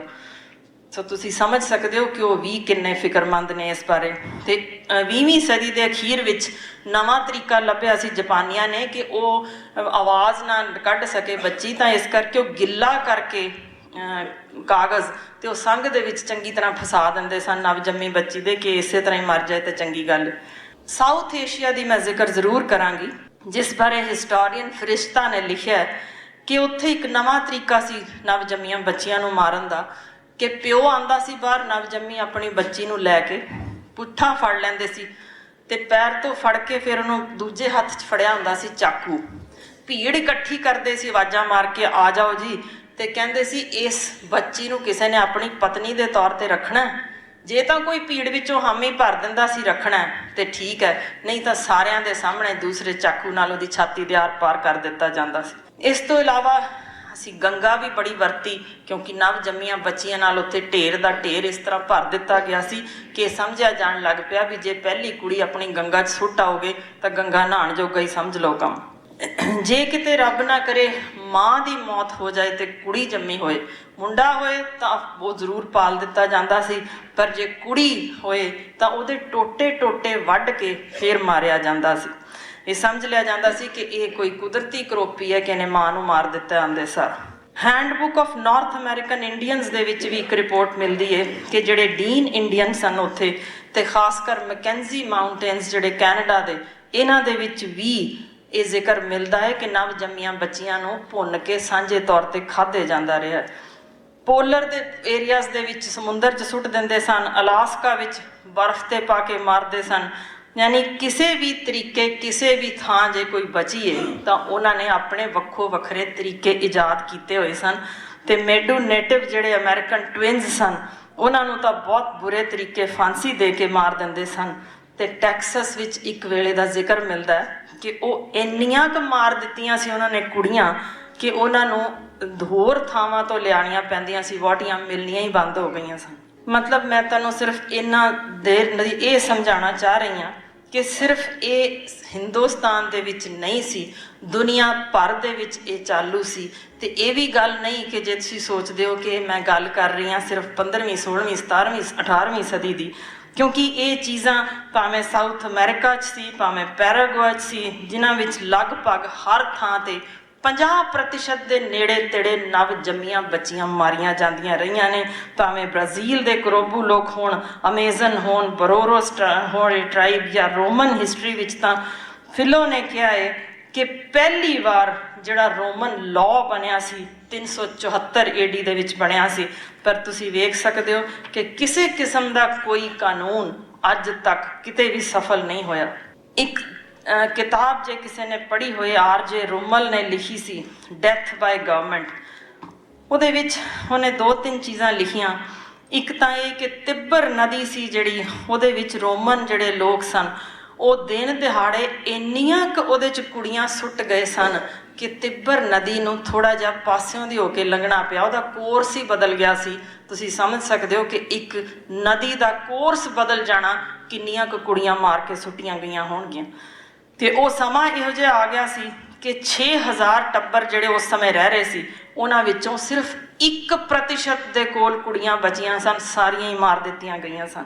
ਉਹਨੇ ਅਖੀਰ ਵਿੱਚ ਕਿਤਾਬ 'ਚ ਲਿਖਿਆ ਇੱਕ ਲਾਈਨ ਕਿ ਜਿੰਨੀਆਂ ਕੁ ਕੁੜੀਆਂ ਉਸ ਵੇਲੇ ਮਾਰੀਆਂ ਗਈਆਂ, ਦੁਨੀਆ ਭਰ ਦੇ ਮਾਸ ਸੈਕਰੀਫਾਈਸ ਜੇ ਕਦੇ ਵੀ ਕਿਤੇ ਹੋਇਆ ਹੋਏਗਾ ਉਸ ਤੋਂ 3 ਗੁਣਾ ਤੋਂ ਵੀ ਵੱਧ ਸਨ। ਇੱਕ ਹੋਰ ਸੀਨ ਵੀ ਇੰਗਲੈਂਡ ਦੇ ਵਿੱਚ ਦਿਸਿਆ ਸੀ। 1741 ਵਿੱਚ ਥਾਮਸ ਕੁੱਕ ਨੇ, ਜੋ ਕਿ ਰਿਟਾਇਰਡ ਸੀ ਕੈਪਟਨ ਸੀ, ਉਹ ਆਇਆ ਤੇ ਉਹਨੇ ਗਲੀਆਂ ਬਾਜ਼ਾਰਾਂ ਦੇ ਵਿੱਚ, ਪਾਸਿਆਂ ਤੇ ਨਾਲੀਆਂ ਦੇ ਵਿੱਚ ਇੰਨੀਆਂ ਵੱਡੀਆਂ ਟੁਕੀਆਂ ਕੁੜੀਆਂ ਵੇਖੀਆਂ ਕਿ ਰੋ ਪਿਆ। ਤੇ ਉਹਨੇ ਫਾਊਂਡਲਿੰਗ ਹਸਪੀਟਲ ਖੋਲ੍ਹਣਾ ਪਿਆ ਕਿ ਇੱਥੇ ਘੱਟੋ ਘੱਟ ਕੁੜੀਆਂ ਇਸ ਤਰ੍ਹਾਂ ਨਾ ਮਾਰੋ, ਇਹ ਹਸਪਤਾਲ ਵਿੱਚ ਛੱਡ ਦਿਆ ਕਰੋ, ਅਸੀਂ ਪਾਲ ਲਵਾਂਗੇ। ਉਦੋਂ ਹੀ ਜ਼ਿਕਰ ਮਿਲਦਾ ਹੈ ਕਿ ਕਈ ਗੈਂਗ ਸ਼ੁਰੂ ਹੋ ਗਏ ਸਨ ਵੀ ਇਹ ਕੁੜੀਆਂ ਲੋਕੀ ਅੱਧੀਆਂ ਮਾਰ ਕੇ ਸੁੱਟਦੇ ਸਨ, ਉਹਨਾਂ ਦਾ ਇਲਾਜ ਕਰਵਾ ਕੇ ਤੇ ਉਹਨਾਂ ਨੂੰ ਅੱਗੋਂ ਵੇਚ ਦਿੰਦੇ ਸਨ, ਜਾਂ ਫਿਰ ਉਹਨਾਂ ਨੂੰ ਫਲੈਸ਼ ਟ੍ਰੇਡ ਵਿੱਚ ਪਾ ਦਿੰਦੇ ਸਨ ਕਿ ਚਲੋ ਉਹਨਾਂ ਦਾ ਆਪਣਾ ਧੰਦਾ ਹੀ ਇਸ ਤਰ੍ਹਾਂ ਬਣ ਗਿਆ ਸੀ। ਇਹ ਚੀਜ਼ਾਂ ਦੇ ਵਿੱਚ ਮੈਂ ਤੁਹਾਨੂੰ ਦੱਸ ਦਿਆਂ ਕਿ ਲੰਡਨ ਕੋਰਨਰ ਨੇ 1894 ਦੇ ਵਿੱਚ ਰਿਪੋਰਟ ਕੀਤਾ ਸੀ ਕਿ ਇਕੱਲੇ 6 ਮਹੀਨਿਆਂ ਦੇ ਵਿੱਚ 1000 ਤੋਂ ਵੱਧ ਕੁੜੀਆਂ, ਕਿਉਂਕਿ ਕਾਨੂੰਨ ਸੀ ਬਾਹਰ ਨਹੀਂ ਉਦੋਂ ਸੁੱਟ ਸਕਦੇ, ਤੇ ਸਰਾਣੇ ਥੱਲੇ ਦੱਬ ਕੇ ਮੂੰਹ ਉਦੋਂ ਹੀ ਮਾਰ ਦਿੱਤੀਆਂ ਗਈਆਂ।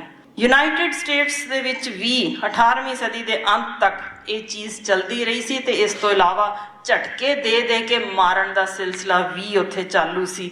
ਤੇ ਇਸ ਤੋਂ ਇਲਾਵਾ ਜੋ ਯੂਨਾਈਟਿਡ ਸਟੇਟਸ ਵਿੱਚ ਹੋਰ ਨਵੇਂ ਤਰੀਕੇ ਸਨ ਉਹ ਵੀ ਦੱਸਦੇ ਹਾਂ, ਜਿਨ੍ਹਾਂ ਵਿੱਚ ਇੰਗਲੈਂਡ ਨਾਲ ਸ਼ਾਮਲ ਹੈ ਕਿ ਉਸ ਸਮੇਂ ਉਹ ਹੌਟ ਅਵਨ ਦੇ ਪਿਛਲੇ ਪਾਸੇ ਨਵਜੰਮੀ ਬੱਚੀ ਸੁੱਟ ਦਿੰਦੇ ਸਨ ਕਿ ਇਸ ਤਰ੍ਹਾਂ ਹੀ ਸ਼ਾਇਦ ਸੜ ਕੇ ਮਰ ਜਾਏਗੀ, ਜਾਂ ਉਹ ਕਰਦੇ ਸਨ ਕਿ ਅੱਧਾ ਗਲਾ ਕੱਟ ਕੇ ਪਲਾਸਟਿਕ ਦੇ ਬੈਗ ਵਿੱਚ ਰੈਪ ਕਰਕੇ ਉਹਨੂੰ ਬਾਹਰ ਸੁੱਟ ਦਿੰਦੇ ਸਨ ਟਰੈਸ਼ ਕੈਨ ਦੇ ਵਿੱਚ। ਤੇ ਇਹ ਗੱਲ ਇੰਨੀ ਕੁ ਮਸ਼ਹੂਰ ਹੋਈ ਸੀ ਕਿ ਸਾਡੀਆਂ ਮੈਡੀਕਲ ਕਿਤਾਬਾਂ ਵਿੱਚ ਅੱਜ ਵੀ ਜ਼ਿਕਰ ਹੈ ਟਰੈਸ਼ ਕੈਨ ਮੌਮਸ ਦਾ, ਕਿ ਉਹ ਮਾਵਾਂ ਜਿਹੜੀਆਂ ਅੱਧਾ ਗਲਾ ਕੱਟ ਕੇ ਕੁੜੀਆਂ ਦਾ ਪਲਾਸਟਿਕ ਦੇ ਬੈਗ 'ਚ ਪਾ ਕੇ ਤੇ ਆਪਣੇ ਟਰੈਸ਼ ਕੈਨ 'ਚ ਸੁੱਟ ਰਹੀਆਂ ਨੇ। ਤੇ ਵਿਲੀਅਮ ਬੁਕਨਨ ਨੇ ਕਿਹਾ ਕਿ ਜਿੰਨੇ ਕੁ ਕਤਲ ਉਸ ਸਮੇਂ ਹੋਏ 18ਵੀਂ ਸਦੀ ਵਿੱਚ, ਉਹਦੇ ਹਿਸਾਬ ਨਾਲ ਘੱਟੋ ਘੱਟ ਅੱਧੀ ਮਨੁੱਖ ਜਾਤੀ ਤਾਂ ਉਸ ਸਮੇਂ ਤੱਕ ਖਤਮ ਹੋ ਚੁੱਕੀ ਸੀ। ਇਹਦੇ ਕਾਰਨ ਮੈਂ ਤੁਹਾਨੂੰ ਹੁਣ ਜਿਵੇਂ ਇੰਨਾ ਹੋਰ ਬਹੁਤਾ ਡਿਟੇਲ 'ਚ ਇਹਦੇ 'ਚ ਨਹੀਂ ਜਾਂਦੀ, ਮੇਰਾ ਖਿਆਲ ਸਮਝ ਚੁੱਕੇ ਹੋਗੇ ਕਿ ਦੁਨੀਆ ਦਾ ਕੋਈ ਸਿਰਾ ਨਹੀਂ ਜਿੱਥੇ ਕਤਲ ਨਾ ਚੱਲਦੇ ਹੋਣ। ਪਰ ਗੱਲ ਇਹ ਹੈ ਕਿ ਕਾਰਨ ਜੋ ਆਮ ਹੀ ਸਾਡੇ ਅਸੀਂ ਪੁੱਛਦੇ ਹਾਂ ਕਿ ਕੀ ਕਾਰਨ ਨੇ, ਤਾਂ ਇਹ ਕਾਰਨ ਉਸ ਸਮੇਂ ਤੋਂ ਚੱਲ ਰਹੇ ਸਨ ਜਦੋਂ ਤੋਂ ਇਹ ਅਸੀਂ ਅਜੇ ਐਗਰੀਕਲਚਰ ਤੱਕ ਵੀ ਨਹੀਂ ਸੀ ਸਿੱਖਿਆ। ਜਿਵੇਂ ਮੈਂ ਦੱਸਿਆ ਕਿ ਸੈਕਰੀਫਾਈਸ ਉਹਨਾਂ 'ਚੋਂ ਇੱਕ ਕਾਰਨ ਉਦੋਂ ਗਿਣਿਆ ਸੀ, ਜਾਂ ਢਿੱਡ ਵਧੇ ਹੋਏ, ਜਾਂ ਜੋ ਵੀ ਚੀਜ਼ ਤੁਸੀਂ ਸਮਝ ਲਓ ਵੀ ਭੁੱਖ ਜਾਂ ਸੋਕਾ ਪਿਆ ਹੋਵੇ। ਪਰ ਉਸ ਤੋਂ ਇਲਾਵਾ ਇਹ ਵੀ ਸੋਚਿਆ ਗਿਆ ਸੀ ਕਿ ਜੇ ਅਸੀਂ ਚਾਹੁੰਦੇ ਹਾਂ ਮੀਂਹ ਵਸੇ ਤਾਂ ਮੀਂਹ ਦੇਵਤੇ ਨੂੰ ਖੁਸ਼ ਕਰਨ ਲਈ ਵੀ ਕੁੜੀਆਂ ਹੀ ਵੱਢਣੀਆਂ ਜ਼ਰੂਰੀ ਨੇ। ਤੇ ਇਹਨਾਂ ਤੋਂ ਇਲਾਵਾ ਜੇ ਕਿਸੇ ਕਬੀਲੇ 'ਚ ਆਪਸ ਵਿੱਚ ਲੜਾਈ ਹੁੰਦੀ ਸੀ ਤਾਂ ਉਹਦਾ ਮਤਲਬ ਇੱਕ ਹੋਰ ਸੀ ਕਿ ਜਿੰਨੀਆਂ ਸੋਹਣੀਆਂ ਕੁੜੀਆਂ ਦਿਸਦੀਆਂ ਨੇ ਉਹਨਾਂ ਨੂੰ ਵੱਢ ਸੁੱਟੋ ਤੇ ਸ਼ਾਇਦ ਫਿਰ ਕਬੀਲੇ 'ਤੇ ਹਮਲਾ ਨਾ ਹੋਵੇ। ਇਸ ਤੋਂ ਇਲਾਵਾ ਇੱਕ ਮੀਡੀਆ ਸਿੰਡਰੋਮ ਬਾਰੇ ਮੈਂ ਜ਼ਿਕਰ ਕਰਨਾ ਚਾਹਾਂਗੀ, ਜਿਹੜਾ ਕਿ ਗ੍ਰੀਕ ਲੈਜੈਂਡ ਵੀ ਹੈ ਜੇ ਕਿਸੇ ਨੇ ਪੜ੍ਹਿਆ ਹੋਵੇ, ਕਿ ਉੱਥੇ ਆਪਣੇ ਅਨਫੇਥਫੁਲ ਹਸਬੈਂਡ ਤੋਂ ਬਦਲਾ ਲੈਣ ਲਈ ਤਰੀਕਾ ਮਾਵਾਂ ਨੇ ਲੱਭ ਲਿਆ ਸੀ ਵੀ ਇਹ ਮੇਰਾ ਪਤੀ ਕਿਸੇ ਹੋਰ ਵੱਲ ਜਾਂਦਾ ਹੈ ਤੇ ਇਹਦਾ ਮੈਂ ਸਜ਼ਾ ਪਤੀ ਨੂੰ ਦੇਣ ਲਈ ਜਿਹੜੀ ਮੇਰੀ ਕੁੜੀ ਜੰਮੇਗੀ ਕੁੱਖੋਂ ਉਹਨੂੰ ਮਾਰ ਦੇਣਾ ਹੈ। ਤੇ ਇਹ ਵੀ ਉਦੋਂ ਚੱਲਦਾ ਸੀ ਕਿ ਮੈਂ ਇਸ ਦੀ ਅੱਗੋਂ ਤੋਰਨ ਹੀ ਨਹੀਂ ਦੇਣੀ ਕੁੱਖ, ਵੀ ਇਹ ਤਾਂ ਤੁਰੇ ਹੀ ਨਾ। ਇੱਕ ਹੋਰ ਵੀ ਬੜਾ ਕਮਾਲ ਦਾ ਇਹਨਾਂ ਨੇ ਲੱਭਿਆ ਸੀ ਕਾਰਨ, ਕਿ ਇੰਗਲੈਂਡ ਦੇ ਵਿੱਚ ਉਹਨਾਂ ਨੇ ਸੋਚਿਆ ਕਿ ਜੇ ਕੋਈ ਅਸੀਂ ਪੁਲ ਬਣਾਉਣਾ ਹੈ ਤੇ ਉਹਦੀ ਮਜ਼ਬੂਤੀ ਰੱਖਣੀ ਹੈ ਤਾਂ ਉਹਦਾ ਫਿਰ ਤਰੀਕਾ ਇਹ ਲੱਭਿਆ ਸੀ ਵੀ ਨਵ ਜੰਮੀ ਬੱਚੀ ਜਦੋਂ ਉਹਦੀ ਨੀਂਹ ਪੁੱਟਦੇ ਸਨ ਤੇ ਉਹਦੇ ਵਿੱਚ ਸੁੱਟ ਦਿੰਦੇ ਸਨ, ਉਹਦੇ ਉੱਪਰੋਂ ਬੰਦ ਕਰਦੇ ਸਨ ਜਿਉਂਦੀ ਨੂੰ ਹੀ, ਕਿ ਇਸ ਤਰ੍ਹਾਂ ਇਹ ਜਿਹੜੀ ਸਟਰਕਚਰ ਹੈ ਇਹਦੀ ਸਟਰੈਂਥਨਿੰਗ ਹੋ ਜਾਏਗੀ। ਇਸ ਇੰਨੀ ਉਦੋਂ ਵਿਲੀਅਮ ਡਾਵੇਲ ਦਾ ਵੀ ਜ਼ਿਕਰ ਕਰਦੇ ਹਾਂ, ਜਿਹਨੇ ਦੱਸਿਆ ਜਿਹੜੀ ਅੱਜ ਦੇ ਦਿਨ ਵੀ ਸਾਡੇ ਤੇ ਹੁਣ ਲਾਗੂ ਹੁੰਦਾ ਹੈ, ਕਿ 1976 ਵਿੱਚ ਉਹਨੇ ਦੱਸਿਆ ਕਿ 393 ਜਾਤੀਆਂ ਚੋਂ 208 ਜਾਤੀਆਂ ਇਸ ਦੁਨੀਆ ਤੋਂ ਹਮੇਸ਼ਾ ਲਈ ਖਤਮ ਹੋ ਗਈਆਂ ਨੇ, ਅਲਵਿਦਾ ਕਹਿ ਗਈਆਂ, ਕਿਉਂਕਿ ਇਹ ਉਹ ਜਾਤੀਆਂ ਸਨ ਜਿਹੜੀਆਂ ਪੱਕੀ ਤੌਰ ਤੇ ਢੀਠ ਸਨ ਤੇ ਉਹਨਾਂ ਨੇ ਆਪਣੀਆਂ ਕੁੜੀਆਂ ਮਾਰਨੋਂ, ਉਹਨਾਂ ਨੇ ਸਹੁੰ ਖਾਧੀ ਸੀ ਹਟਣਾ ਹੀ ਨਹੀਂ ਅਸੀਂ, ਤੇ ਇੰਨੀਆਂ ਕੁੜੀਆਂ ਮਾਰੀਆਂ ਕਿ ਉਹ ਪਰਮਾਨੈਂਟਲੀ ਇੱਥੋਂ ਉਹਨਾਂ ਦਾ ਲਾਸ ਹੀ ਹੋ ਚੁੱਕਾ ਹੋਇਆ ਹੈ। ਸੋ ਇਹ ਜੇ ਅਸੀਂ ਅੱਜ ਦੇ ਦਿਨ ਨਹੀਂ ਜਾਗਰੂਕ ਹੁੰਦੇ ਤਾਂ ਸਾਡਾ ਅੰਤ ਨਿਸ਼ਚਿਤ ਹੈ, ਇਹ ਤਾਂ ਖੈਰ ਪਤਾ ਲੱਗ ਹੀ ਜਾਏਗਾ। ਜਿਵੇਂ ਮੈਂ ਅੱਗੇ ਦੱਸਿਆ ਸੀ ਕਿ ਵੱਢ ਟੁੱਕ ਕੇ ਖਾ ਜਾਣੀ ਉਹ ਤਾਂ ਵੱਖਰੀ ਗੱਲ ਹੈ, ਪਰ ਗਰੀਬੀ ਉਸ ਸਮੇਂ ਵੀ ਇੱਕ ਵੱਡਾ ਕਾਰਨ ਬਣ ਗਿਆ ਸੀ ਇਹਨਾਂ ਨੂੰ ਕਤਲ ਕਰਨ ਦਾ, ਤੇ ਜਿਹਦੇ ਵਿੱਚ ਖਾਸ ਕਰ ਐਸਕੀਮੋ ਜਿਹੜੀਆਂ ਚਿਲਡਰਨ, ਜਦੋਂ ਉਦੋਂ ਬਹੁਤ ਜ਼ਿਆਦਾ ਠੰਡ ਪੈਂਦੀ ਸੀ ਤਾਂ ਕੁਝ ਨਾ ਮਿਲਦਾ ਸੀ ਖਾਣ ਨੂੰ, ਉਹ ਇਸ ਤਰ੍ਹਾਂ ਮਾਰ ਕੇ ਉਹ ਵੀ ਕੁੜੀਆਂ ਖਾ ਜਾਂਦੇ ਸਨ। ਮਿਲਨਰ ਨੇ ਦੱਸਿਆ ਸੀ 1998 ਦੇ ਵਿੱਚ ਕਿ ਇਹ ਸਿਰਫ ਗਰੀਬਾਂ ਵਿੱਚ ਨਹੀਂ ਜੇ ਚੱਲਦਾ, ਅਮੀਰ ਲੋਕ ਮਾਰ ਰਹੇ ਨੇ ਉਸ ਚੀਜ਼ ਨੂੰ, ਖਾਸ ਕਰ ਗ੍ਰੀਕੋ ਰੋਮਨ ਟਾਈਮ ਤੇ ਮਿਡਲ ਏਜਿਸ ਤੋਂ ਲੈ ਕੇ ਵੀ, ਯਾਨੀ ਅਮੀਰਾਂ ਨੂੰ ਵੀ ਉਦੋਂ ਵੀ ਉਸ ਸਮੇਂ ਵੀ ਤਕਲੀਫ ਸੀ ਵੀ ਕੁੜੀ ਨਹੀਂ ਅਸੀਂ ਪੈਦਾ ਕਰਨੀ, ਤੇ ਕਾਰਨ ਲਿਖਿਆ ਸੀ ਸਾਡਾ ਸਿਰ ਨੀਵਾਂ ਹੋ ਜਾਂਦਾ। ਯਾਨੀ ਹਰ ਥਾਂ ਆਪੋ ਆਪਣੇ ਵੱਖਰੇ ਕਾਰਨ, ਤੇ ਅਮੀਰ ਹੈ ਭਾਵੇਂ ਗਰੀਬ ਹੈ, ਕੋਈ ਧਰਮ ਹੈ ਕਿ ਨਹੀਂ ਹੈ, ਹਰ ਜਿਣਾ ਇੱਕੋ ਚੀਜ਼ ਤੇ ਸਿਰਫ ਅੜਿਆ ਸੀ ਕਿ ਧੀ ਤੇ ਅਸੀਂ ਵੱਢਣੀ ਹੈ, ਕਾਰਨ ਜਿਹੜੇ ਮਰਜ਼ੀ ਸਾਨੂੰ ਲੱਭਣਗੇ ਅਸੀਂ ਕਰ ਦਿਆਂਗੇ। ਭਾਵੇਂ ਉਹਦੇ ਵਿੱਚ ਅੱਗੇ ਕੁੱਲ ਨੂੰ ਅੱਗੇ ਤੋਰਨ ਦਾ ਨਾ, ਜੋ ਕਿ ਚੀਨ ਵਿੱਚ ਇੱਕ ਮੁੱਢ ਕਾਰਨ ਆਇਆ ਸੀ ਸਾਹਮਣੇ ਕਿ ਸਾਡਾ ਟੱਬਰ ਅੱਗੇ ਨਾਮ ਲੈਵਾ ਚਾਹੀਦਾ ਹੈ, ਜਿਸ ਕਾਰਨ ਇਹ ਹੁਣ ਵੀ ਅੱਜ ਜੋ ਅਸੀਂ ਸਿੰਗਲ ਚਾਈਲਡ ਨੋਮ ਪੋਲਿਸੀ ਦੇ ਤਹਿਤ ਧੜਾ ਧੜੋ ਮਾਰੀ ਜਾ ਰਹੇ ਨੇ ਅੱਜ ਤੱਕ, ਇਹ ਕਾਰਨ ਵੀ ਪੁਰਾਣਾ ਹੀ ਚੱਲਦਾ ਆ ਰਿਹਾ ਹੈ। ਇਸ ਤੋਂ ਇਲਾਵਾ ਜੇ ਕੋਈ ਕੁੜੀ ਬਿਮਾਰ ਹੁੰਦੀ ਸੀ ਤੇ ਇਲਾਜ ਨਹੀਂ ਸੀ ਕਰਵਾਇਆ ਜਾਂਦਾ, ਉਹਨੂੰ ਮਾਰ ਦਿੱਤਾ ਜਾਂਦਾ ਸੀ, ਤੇ ਖਾਸ ਕਰ ਜੇ ਜਮਾਂਦਰੂ ਨੁਕਸ ਵਾਲੀ ਕੁੜੀ ਹੋਏ ਤਾਂ ਦੋਵੇਂ ਬਾਹਾਂ ਤੇ ਦੋਵੇਂ ਲੱਤਾਂ ਵੱਢ ਕੇ ਫਿਰ ਉਹਨੂੰ ਮਾਰਿਆ ਜਾਂਦਾ ਸੀ। ਜੇ ਤੁਹਾਨੂੰ ਲੱਗਦਾ ਹੈ ਕਿ 21ਵੀਂ ਸਦੀ ਵਿੱਚ ਅਜਿਹਾ ਕੁਝ ਨਹੀਂ ਹੁੰਦਾ, ਤੇ ਮੈਂ ਸ਼ੁਰੂ ਕਰਦੀ ਹਾਂ ਤਾਮਿਲਨਾਡੂ ਵਿੱਚ, ਜਿਹੜਾ ਮੈਡੀਕਲ ਰਿਪੋਰਟ ਛਪ ਚੁੱਕੀ ਹੈ, ਜਿਸ ਵਿੱਚ ਰੀੜ੍ਹ ਦੀ ਹੱਡੀ ਤੋਂ ਫੜ ਕੇ ਝਟਕੇ ਦਿੱਤੇ ਜਾਂਦੇ ਨੇ, ਤੇ ਉਦੋਂ ਤੱਕ ਝਟਕੇ ਦਿੱਤੇ ਜਾਂਦੇ ਨੇ ਜਦ ਤੱਕ ਕਿ ਸਿਰ ਅੰਦਰ ਲਹੂ ਨਾ ਚੱਲ ਪਏ ਤੇ ਮਰ ਨਾ ਜਾਏ। ਇਹ ਕੇਸ ਇੱਥੇ ਆ ਚੁੱਕੇ ਨੇ ਸਾਡੇ ਆਪਣੇ ਪੰਜਾਬ ਵਿੱਚ, ਸਾਡੇ ਪੰਜਾਬੀਆਂ ਦੀ ਬੜੀ ਬੱਲੇ ਬੱਲੇ ਆ, ਅਸੀਂ ਕਿਸੇ ਪਾਸਿਓਂ ਪਿੱਛੇ ਨਹੀਂ ਰਹਿੰਦੇ। ਕੇਸ ਇਹ ਵੀ ਆ ਚੁੱਕਾ ਹੈ ਕਿ ਅਸੀਂ ਪੈਰਾਂ ਤੋਂ ਫੜਦੇ ਹਾਂ, ਘੁਮਾ ਕੇ ਫਿਰ ਕੰਧ ਵਿੱਚ ਮਾਰ ਕੇ ਸਿਰ ਦਫਾੜ ਕਰਦੇ ਹਾਂ ਵੀ ਅਸੀਂ ਪੰਜਾਬੀ ਫਿਰ ਵੀ ਪਹਿਲੇ ਨੰਬਰ ਤੇ ਰਹਿਣਾ। ਇਹ ਤੇ ਗੱਲਾਂ ਮੈਂ ਬਾਅਦ 'ਚ ਕਰਾਂਗੀ। ਮੈਂ ਦੱਸ ਦਿਆਂ ਪਟਿਆਲੇ ਦੇ ਵਿੱਚ ਕੇਸ ਜਿਹੜਾ ਰਿਪੋਰਟ ਸਾਡੇ ਕੋਲ ਹੋਇਆ, ਜਿਹੜਾ ਫਰੰਟ ਪੇਜ ਤੇ ਛਪਿਆ ਸੀ ਟਾਈਮਜ਼ ਆਫ ਇੰਡੀਆ ਦੇ ਵਿੱਚ, ਉਹਦੇ ਵਿੱਚ ਨਵ ਜੰਮੀ ਬੱਚੀ ਨੂੰ ਗੈਸ ਉੱਤੇ ਭੁੰਨਿਆ ਗਿਆ ਸੀ। ਸਾਡੇ ਕੋਲ ਉਹ ਮੈਂ ਵੇਖੀ ਉਹ ਬੱਚੀ ਜਿਹਦੇ ਕਿ ਹੱਥਾਂ ਤੇ ਪੈਰਾਂ ਦੀਆਂ ਹੱਡੀਆਂ ਤੱਕ ਨਿਕਲੀਆਂ ਪਈਆਂ ਸੀ, ਸਾੜ ਕੇ ਪੂਰੀ ਸੁਆਹ ਕਰ ਦਿੱਤੀ ਉਹਨਾਂ ਨੇ। ਇਹ ਤੇ ਰਹੀ ਪਾਸੇ। ਬਠਿੰਡੇ ਦੇ ਵਿੱਚ ਮੈਂ ਤੁਹਾਨੂੰ ਪਿਛਲੇ ਸਾਲ ਦੀ ਹੁਣ ਗੱਲ ਸੁਣਾਉਣੀ ਆ, ਜੇ ਲੱਗਦਾ ਹੈ ਤੁਹਾਨੂੰ ਕਿ ਅਸੀਂ ਨਹੀਂ ਮਾਰਦੇ ਤਾਂ ਤੁਸੀਂ ਸ਼ਾਇਦ ਵੇਖਿਆ ਹੋਏ ਜੇ ਜਿੱਥੇ ਮਖਿਆਲ ਪਾਲਦੇ ਨੇ ਡੱਬਾ, ਉਸ ਮਖਿਆਲ ਦੇ ਡੱਬੇ ਦੇ ਵਿੱਚ ਨਵ ਜੰਮੀ ਬੱਚੀ ਪਾ ਦਿੱਤੀ ਗਈ। 3 ਘੰਟੇ ਤੜਫੀ ਚੀਕੀ ਰੋਈ, ਦੁਰ ਫਿਟੇ ਮੂੰਹ ਉਸ ਪਿੰਡ ਵਾਲਿਆਂ ਦੇ। ਇੱਕ ਮਰਦ ਨਹੀਂ ਸੀ ਸਾਰੇ ਪਿੰਡ ਚ ਗਾਂਹ ਹੋ ਕੇ ਇਹ ਕਹਿ ਦਿੰਦਾ ਕਿ ਇੰਨੀ ਬੁਰੀ ਤਰ੍ਹਾਂ ਤੜਫਾ ਰਹੇ ਹੋ, ਇਹਨੂੰ ਕੱਢ ਦਿਓ, ਅਸੀਂ ਕਿਸੇ ਨੂੰ ਉੱਥੇ ਪਿੰਗਲਵਾੜੇ ਹੀ ਫੜਾ ਆਨੇ। ਇਹ ਅਸੀਂ ਕਰਦੇ। ਇੱਕ ਮੱਖੀ ਲੜ ਜਾਏ ਨਾ ਤੇ ਦਰਦ ਮਹਿਸੂਸ ਕਰ ਲਿਓ। 3 ਘੰਟੇ ਤੜਫੀ ਤੇ ਰੋਈ ਤੇ ਮਰ ਗਈ, ਸਿਰਫ ਇਸ ਕਰਕੇ। ਕਸੂਰ ਕੀ ਸੀ? ਔਰਤ ਜ਼ਾਤ। ਇਹ ਤਾਂ ਰਹੀ ਸਾਡੀ ਗੱਲ, ਪਰ ਮੈਂ ਦੱਸ ਦਿਆਂ ਕਿ ਇਹ ਕਤਲ 2000 ਸਨ ਦੇ ਵਿੱਚ ਵੀ ਟੈਕਸਸ ਦੇ ਵਿੱਚ ਜਾਰੀ ਸਨ, ਜਿੱਥੇ ਕਿ ਸਜ਼ਾ ਵੀ ਹੋਈ ਮਾਂ ਨੂੰ, 2-3 ਮਾਵਾਂ ਨੂੰ ਸਜ਼ਾ ਵੀ ਹੋਈ ਹੈ, ਤੇ ਉਹ ਮੰਨੀਆਂ ਨੇ ਕਿ ਅਸੀਂ ਜੰਮਦੇ ਸਾਰ ਕੁੜੀਆਂ ਅਸੀਂ ਟੱਬ ਦੇ ਵਿੱਚ ਡਬੋਈਆਂ ਸੀ ਤਾਂ ਕਿ ਇਹ ਕਿਸੇ ਹੋਰ ਮੁੰਡੇ ਨਾਲ ਜਦੋਂ ਜਵਾਨ ਹੋਣਗੀਆਂ ਤਾਂ ਕੋਈ ਇਲੀਗਲ ਰਿਲੇਸ਼ਨ ਨਾ ਰੱਖ ਲੈਣ। ਇਸੇ ਤਰ੍ਹਾਂ ਇਲੀਨੋਇਸ ਵੂਮਨ, ਉਹ ਵੀ ਉਹਨਾਂ ਦੇ ਉੱਤੇ ਵੀ ਸਨ 2000 ਦੇ ਵਿੱਚ ਇਹ ਚੀਜ਼ ਹੋ ਚੁੱਕੀ ਹੈ। ਤੇ ਜਿਵੇਂ ਇਹ ਟਰੈਸ਼ ਕੈਨ ਮੌਮਸ ਦਾ ਮੈਂ ਜ਼ਿਕਰ ਕੀਤਾ, ਸਨ 2003 ਵਿੱਚ ਵੀ ਇਹ ਜਾਰੀ ਸੀ, ਕੰਮ ਇਹ ਲੱਭਿਆ ਜਾ ਚੁੱਕਿਆ। ਤੇ ਇਸ ਤੋਂ ਇਲਾਵਾ 1997 ਵਿੱਚ FBI ਕ੍ਰਾਈਮ ਜਿਹੜੀ ਰਿਪੋਰਟ ਦੇ ਅਕੋਰਡਿੰਗਲੀ ਵੀ ਉਹਨਾਂ ਨੇ 700 ਅਜਿਹੀਆਂ ਮਾਵਾਂ ਫੜੀਆਂ ਜਿਨ੍ਹਾਂ ਨੇ ਇਹ ਕੇਸ ਰਿਪੋਰਟ ਕੀਤੇ ਕਿ ਅਸੀਂ ਨਵਜੰਮੀਆਂ ਬੱਚੀਆਂ ਮਾਰੀਆਂ ਨੇ। ਤੇ ਉਹਨਾਂ ਵਿੱਚ ਕਾਫੀ ਔਰਤਾਂ ਇਹ ਮੰਨੀਆਂ ਵੀ ਸਾਨੂੰ ਪ੍ਰੈਸ਼ਰ ਸਾਡੇ ਆਪਣੇ ਹੀ ਖਸਮ ਵੱਲੋਂ ਸੀ, ਯਾਨੀ ਉਹਨਾਂ ਦੇ ਪਿਓ ਵੱਲੋਂ ਇਹ ਹੁਕਮ ਜਾਰੀ ਸੀ ਵੀ ਇਹ ਕੁੜੀ ਮਾਰਨੀ ਜ਼ਰੂਰ ਹੈ। 2009 ਵਿੱਚ ਟੈਕਸਸ ਵਿੱਚ ਦੁਬਾਰਾ ਕਾਨੂੰਨ ਬਣਾਇਆ ਗਿਆ ਕਿ ਇਸ ਤਰ੍ਹਾਂ ਦੇ ਜੇ ਤੁਸੀਂ ਹੁਣ ਕਤਲ ਕਰੋਗੇ ਤਾਂ 2 ਸਾਲ ਦੀ ਪਨਿਸ਼ਮੈਂਟ ਦਿੱਤੀ ਜਾਏਗੀ। ਪਰ ਕਮਾਲ ਇਹ ਹੈ ਕਿ ਅੱਜ ਦੇ ਦਿਨ ਵੀ ਯੂਨਾਈਟਿਡ ਸਟੇਟਸ 11ਵੇਂ ਨੰਬਰ ਤੇ ਹੈ ਦੁਨੀਆ ਦੇ ਵਿੱਚ ਜਿਹੜੇ 1 ਸਾਲ ਤੋਂ ਛੋਟੇ ਬੱਚੀਆਂ ਨੂੰ ਮਾਰ ਰਹੇ ਨੇ, ਤੇ 14ਵੇਂ ਨੰਬਰ ਤੇ ਹੈ ਉਹਨਾਂ ਵਿੱਚ ਜਿਹੜੇ 1 ਤੋਂ ਲੈ ਕੇ 14 ਸਾਲ ਦੀਆਂ ਕੁੜੀਆਂ ਨੂੰ ਮਾਰ ਰਹੇ ਨੇ। ਯਾਨੀ ਅਸੀਂ ਕੋਈ ਵੀ, ਭਾਵੇਂ ਵਿਕਸਿਤ ਦੇਸ਼ ਹੋਏ ਤੇ ਭਾਵੇਂ ਵਿਕਾਸਸ਼ੀਲ, ਕਾਰਨ ਕੋਈ ਵੀ ਹੋਏ, ਪਰ ਅਸੀਂ ਮਾਰਨੋਂ ਨਹੀਂ ਹਟਦੇ ਪਏ। ਮੈਂ ਜ਼ਿਕਰ ਕੈਨੇਡਾ ਦਾ ਨਾ ਕਰਾਂ ਤਾਂ ਮਾੜੀ ਗੱਲ ਹੋਏਗੀ, ਤੁਸੀਂ ਬੈਠੇ ਹੀ ਇੱਥੇ ਹੋ, ਤਾਂ ਮੈਂ ਦੱਸ ਦਿਆਂ ਕਿ 1964 ਤੋਂ 68 ਤੱਕ ਤੁਹਾਡੇ ਆਪਣੇ ਹੀ ਰਿਕਾਰਡ ਇੱਥੇ ਬੋਲਣਗੇ ਜੇ ਦੇਖਣੇ ਚਾਹੋ ਤਾਂ ਹਰ ਸਾਲ ਲਗਭਗ 114 ਦੇ ਕਰੀਬ ਦੇ ਬੱਚੇ ਰਿਪੋਰਟਡ ਨੇ ਇੱਥੇ ਕ੍ਰਾਈਮ ਰਿਕਾਰਡ ਦੇ ਵਿੱਚ, ਜਿਹੜੇ ਕਿ ਮਾਵਾਂ ਵੱਲੋਂ ਜਾਂ ਪਿਓਾਂ ਵੱਲੋਂ ਮਾਰੇ ਗਏ। ਤੇ ਉਹਨਾਂ ਵਿੱਚ ਘੱਟੋ ਘੱਟ ਮੈਂ ਦੱਸ ਦਿਆਂ ਕਿ 84% ਨਵਜੰਮੀਆਂ ਕੁੜੀਆਂ ਸੀ। ਪਾਕਿਸਤਾਨ ਦੇ ਮੈਡੀਕਲ ਬੁਲੇਟਿਨ ਵੀ ਰਿਪੋਰਟ ਦਿੰਦਾ ਹੈ ਕਿ ਉੱਥੇ ਵੀ 1000 ਕੁੜੀਆਂ ਹਰ ਸਾਲ ਉਹ ਮਾਰ ਰਹੇ ਸਨ 2009 ਤੱਕ। ਤੇ ਇਹ ਸਿਰਫ ਉਹ ਕੇਸ ਨੇ ਜਿਹੜੇ ਰਿਪੋਰਟ ਹੋਏ, ਜਿਨ੍ਹਾਂ ਨੂੰ ਕੁੱਖ ਵਿੱਚ ਮਾਰਿਆ ਗਿਆ ਉਹਨਾਂ ਦਾ ਕੋਈ ਕੇਸ ਰਿਪੋਰਟ ਨਹੀਂ ਹੋਇਆ। ਚੀਨ ਦੇ ਵਿੱਚ ਵੀ ਹੁਣ ਤੱਕ ਇੰਨੇ ਕਤਲ ਹੋ ਰਹੇ ਨੇ ਕਿ ਯਾਂਗਸੇ ਰਿਵਰ ਦੇ ਵਿੱਚ ਉਹਨਾਂ ਨੇ ਇੱਕ ਥਾਂ ਹੀ ਬਣਾ ਛੱਡੀ ਹੈ ਵੀ ਇਹ ਏਰੀਆ ਹੈ ਜਿੱਥੇ ਤੁਸੀਂ ਜੇ ਆਪਣੀ ਨਵਜੰਮੀ ਬੱਚੀ ਮਾਰੋਗੇ ਤਾਂ ਦੁਬਾਰਾ ਕੁੜੀ ਜੰਮਣ ਦੇ ਆਸਾਰ ਘੱਟ ਹੋਣਗੇ। ਇਹ ਚੀਜ਼ ਅੱਜ ਵੀ ਇੱਥੇ ਚਾਲੂ ਹੈ, ਹੁਣ ਦੇ ਦਿਨ ਵੀ। ਮੈਂ ਇੱਕ ਟਾਈਮ ਤੁਹਾਡਾ ਅੱਧਾ ਕੁ ਮਿੰਟ ਲੈ ਕੇ ਹੋਰ ਇਹ ਜ਼ਰੂਰ ਦੱਸਣਾ ਚਾਹੁੰਦੀ ਹਾਂ ਕਿ ਜਿੱਥੇ ਵੀ ਕਿਤੇ ਜਾਓ, ਜਿੰਨਾ ਵੀ ਕ੍ਰਾਈਮ ਇਸ ਵੇਲੇ ਅਸੀਂ ਜਾਂ ਡੋਮੈਸਟਿਕ ਵਾਇਲੈਂਸ ਕੁੜੀ ਜੰਮਣ ਕਾਰਨ ਹੋ ਰਿਹਾ ਹੈ, ਘੱਟੋ ਘੱਟ ਇੱਕ X ਤੇ Y ਦੀ ਜਾਣਕਾਰੀ ਜੇ ਅਸੀਂ ਦਈਏ ਹਰ ਇੱਕ ਨੂੰ, ਜਾਂ ਹਰ ਆਪਣੇ ਜਿੱਥੇ ਤੁਹਾਡੇ ਪਿਛੋਕੜ ਹੈ ਉਸ ਪਿੰਡ ਵਿੱਚ, ਜਾਂ ਹੁਣ ਨਵੇਂ ਬੱਚੇ ਜਿਹੜੇ ਨੇ ਜਿਨ੍ਹਾਂ ਕਾਰਨ ਮੈਂ ਅੱਜ ਲੈਕਚਰ ਮੇਨ ਰੱਖਿਆ ਸੀ ਉਹ ਸ਼ਾਇਦ ਘੱਟ ਨੇ, ਮੈਂ ਚਾਹੁੰਦੀ ਸਾਂ X ਤੇ Y ਕ੍ਰੋਮੋਸੋਮ ਉਹਨਾਂ ਤੱਕ ਇਹ ਜਾਣਕਾਰੀ ਪਹੁੰਚੇ ਕਿ ਮਰਦ ਦੇ ਸਰੀਰ ਵਿੱਚ X ਤੇ Y ਕ੍ਰੋਮੋਸੋਮ ਹੈ, ਜਦਕਿ ਔਰਤ ਦੇ ਸਰੀਰ ਵਿੱਚ 2X ਕ੍ਰੋਮੋਸੋਮ। ਸੋ ਜਿੰਨੇ ਵੀ ਜ਼ੁਲਮ ਕੀਤੇ ਜਾਂਦੇ ਨੇ ਕਿ ਕੁੜੀਆਂ ਜੰਮਦੀਆਂ ਨੇ ਇਸ ਤੇ ਕੁੱਖੋਂ, ਉਹ ਉਹਨਾਂ ਨੂੰ ਪਤਾ ਹੋਣਾ ਚਾਹੀਦਾ ਹੈ ਕਿ ਕੁੜੀ ਜਾਂ ਮੁੰਡਾ ਕੁਛ ਵੀ ਜੰਮਣਾ ਸਿਰਫ ਤੇ ਸਿਰਫ ਪਿਓ ਉੱਤੇ ਨਿਰਭਰ ਹੈ, ਕਿਉਂਕਿ ਔਰਤ ਕੋਲ ਤੇ ਦੋਨੋਂ ਹੀ X ਕ੍ਰੋਮੋਸੋਮ ਨੇ। ਸੋ ਜੇ Y ਕ੍ਰੋਮੋਸੋਮ ਮਰਦ ਦਾ ਗਾਂ ਆਏਗਾ ਤੇ ਮੁੰਡਾ ਪੈਦਾ ਹੋਣਾ ਹੈ, ਤੇ ਜੇ X ਆਏਗਾ ਤਾਂ ਕੁੜੀ ਪੈਦਾ ਹੋਏਗੀ। ਦੱਸੋ ਜੀ ਕੌਣ ਜ਼ਿੰਮੇਵਾਰ ਤੇ ਕਸੂਰਵਾਰ ਕੌਣ ਠਹਿਰਾਇਆ ਜਾਂਦਾ ਹੈ?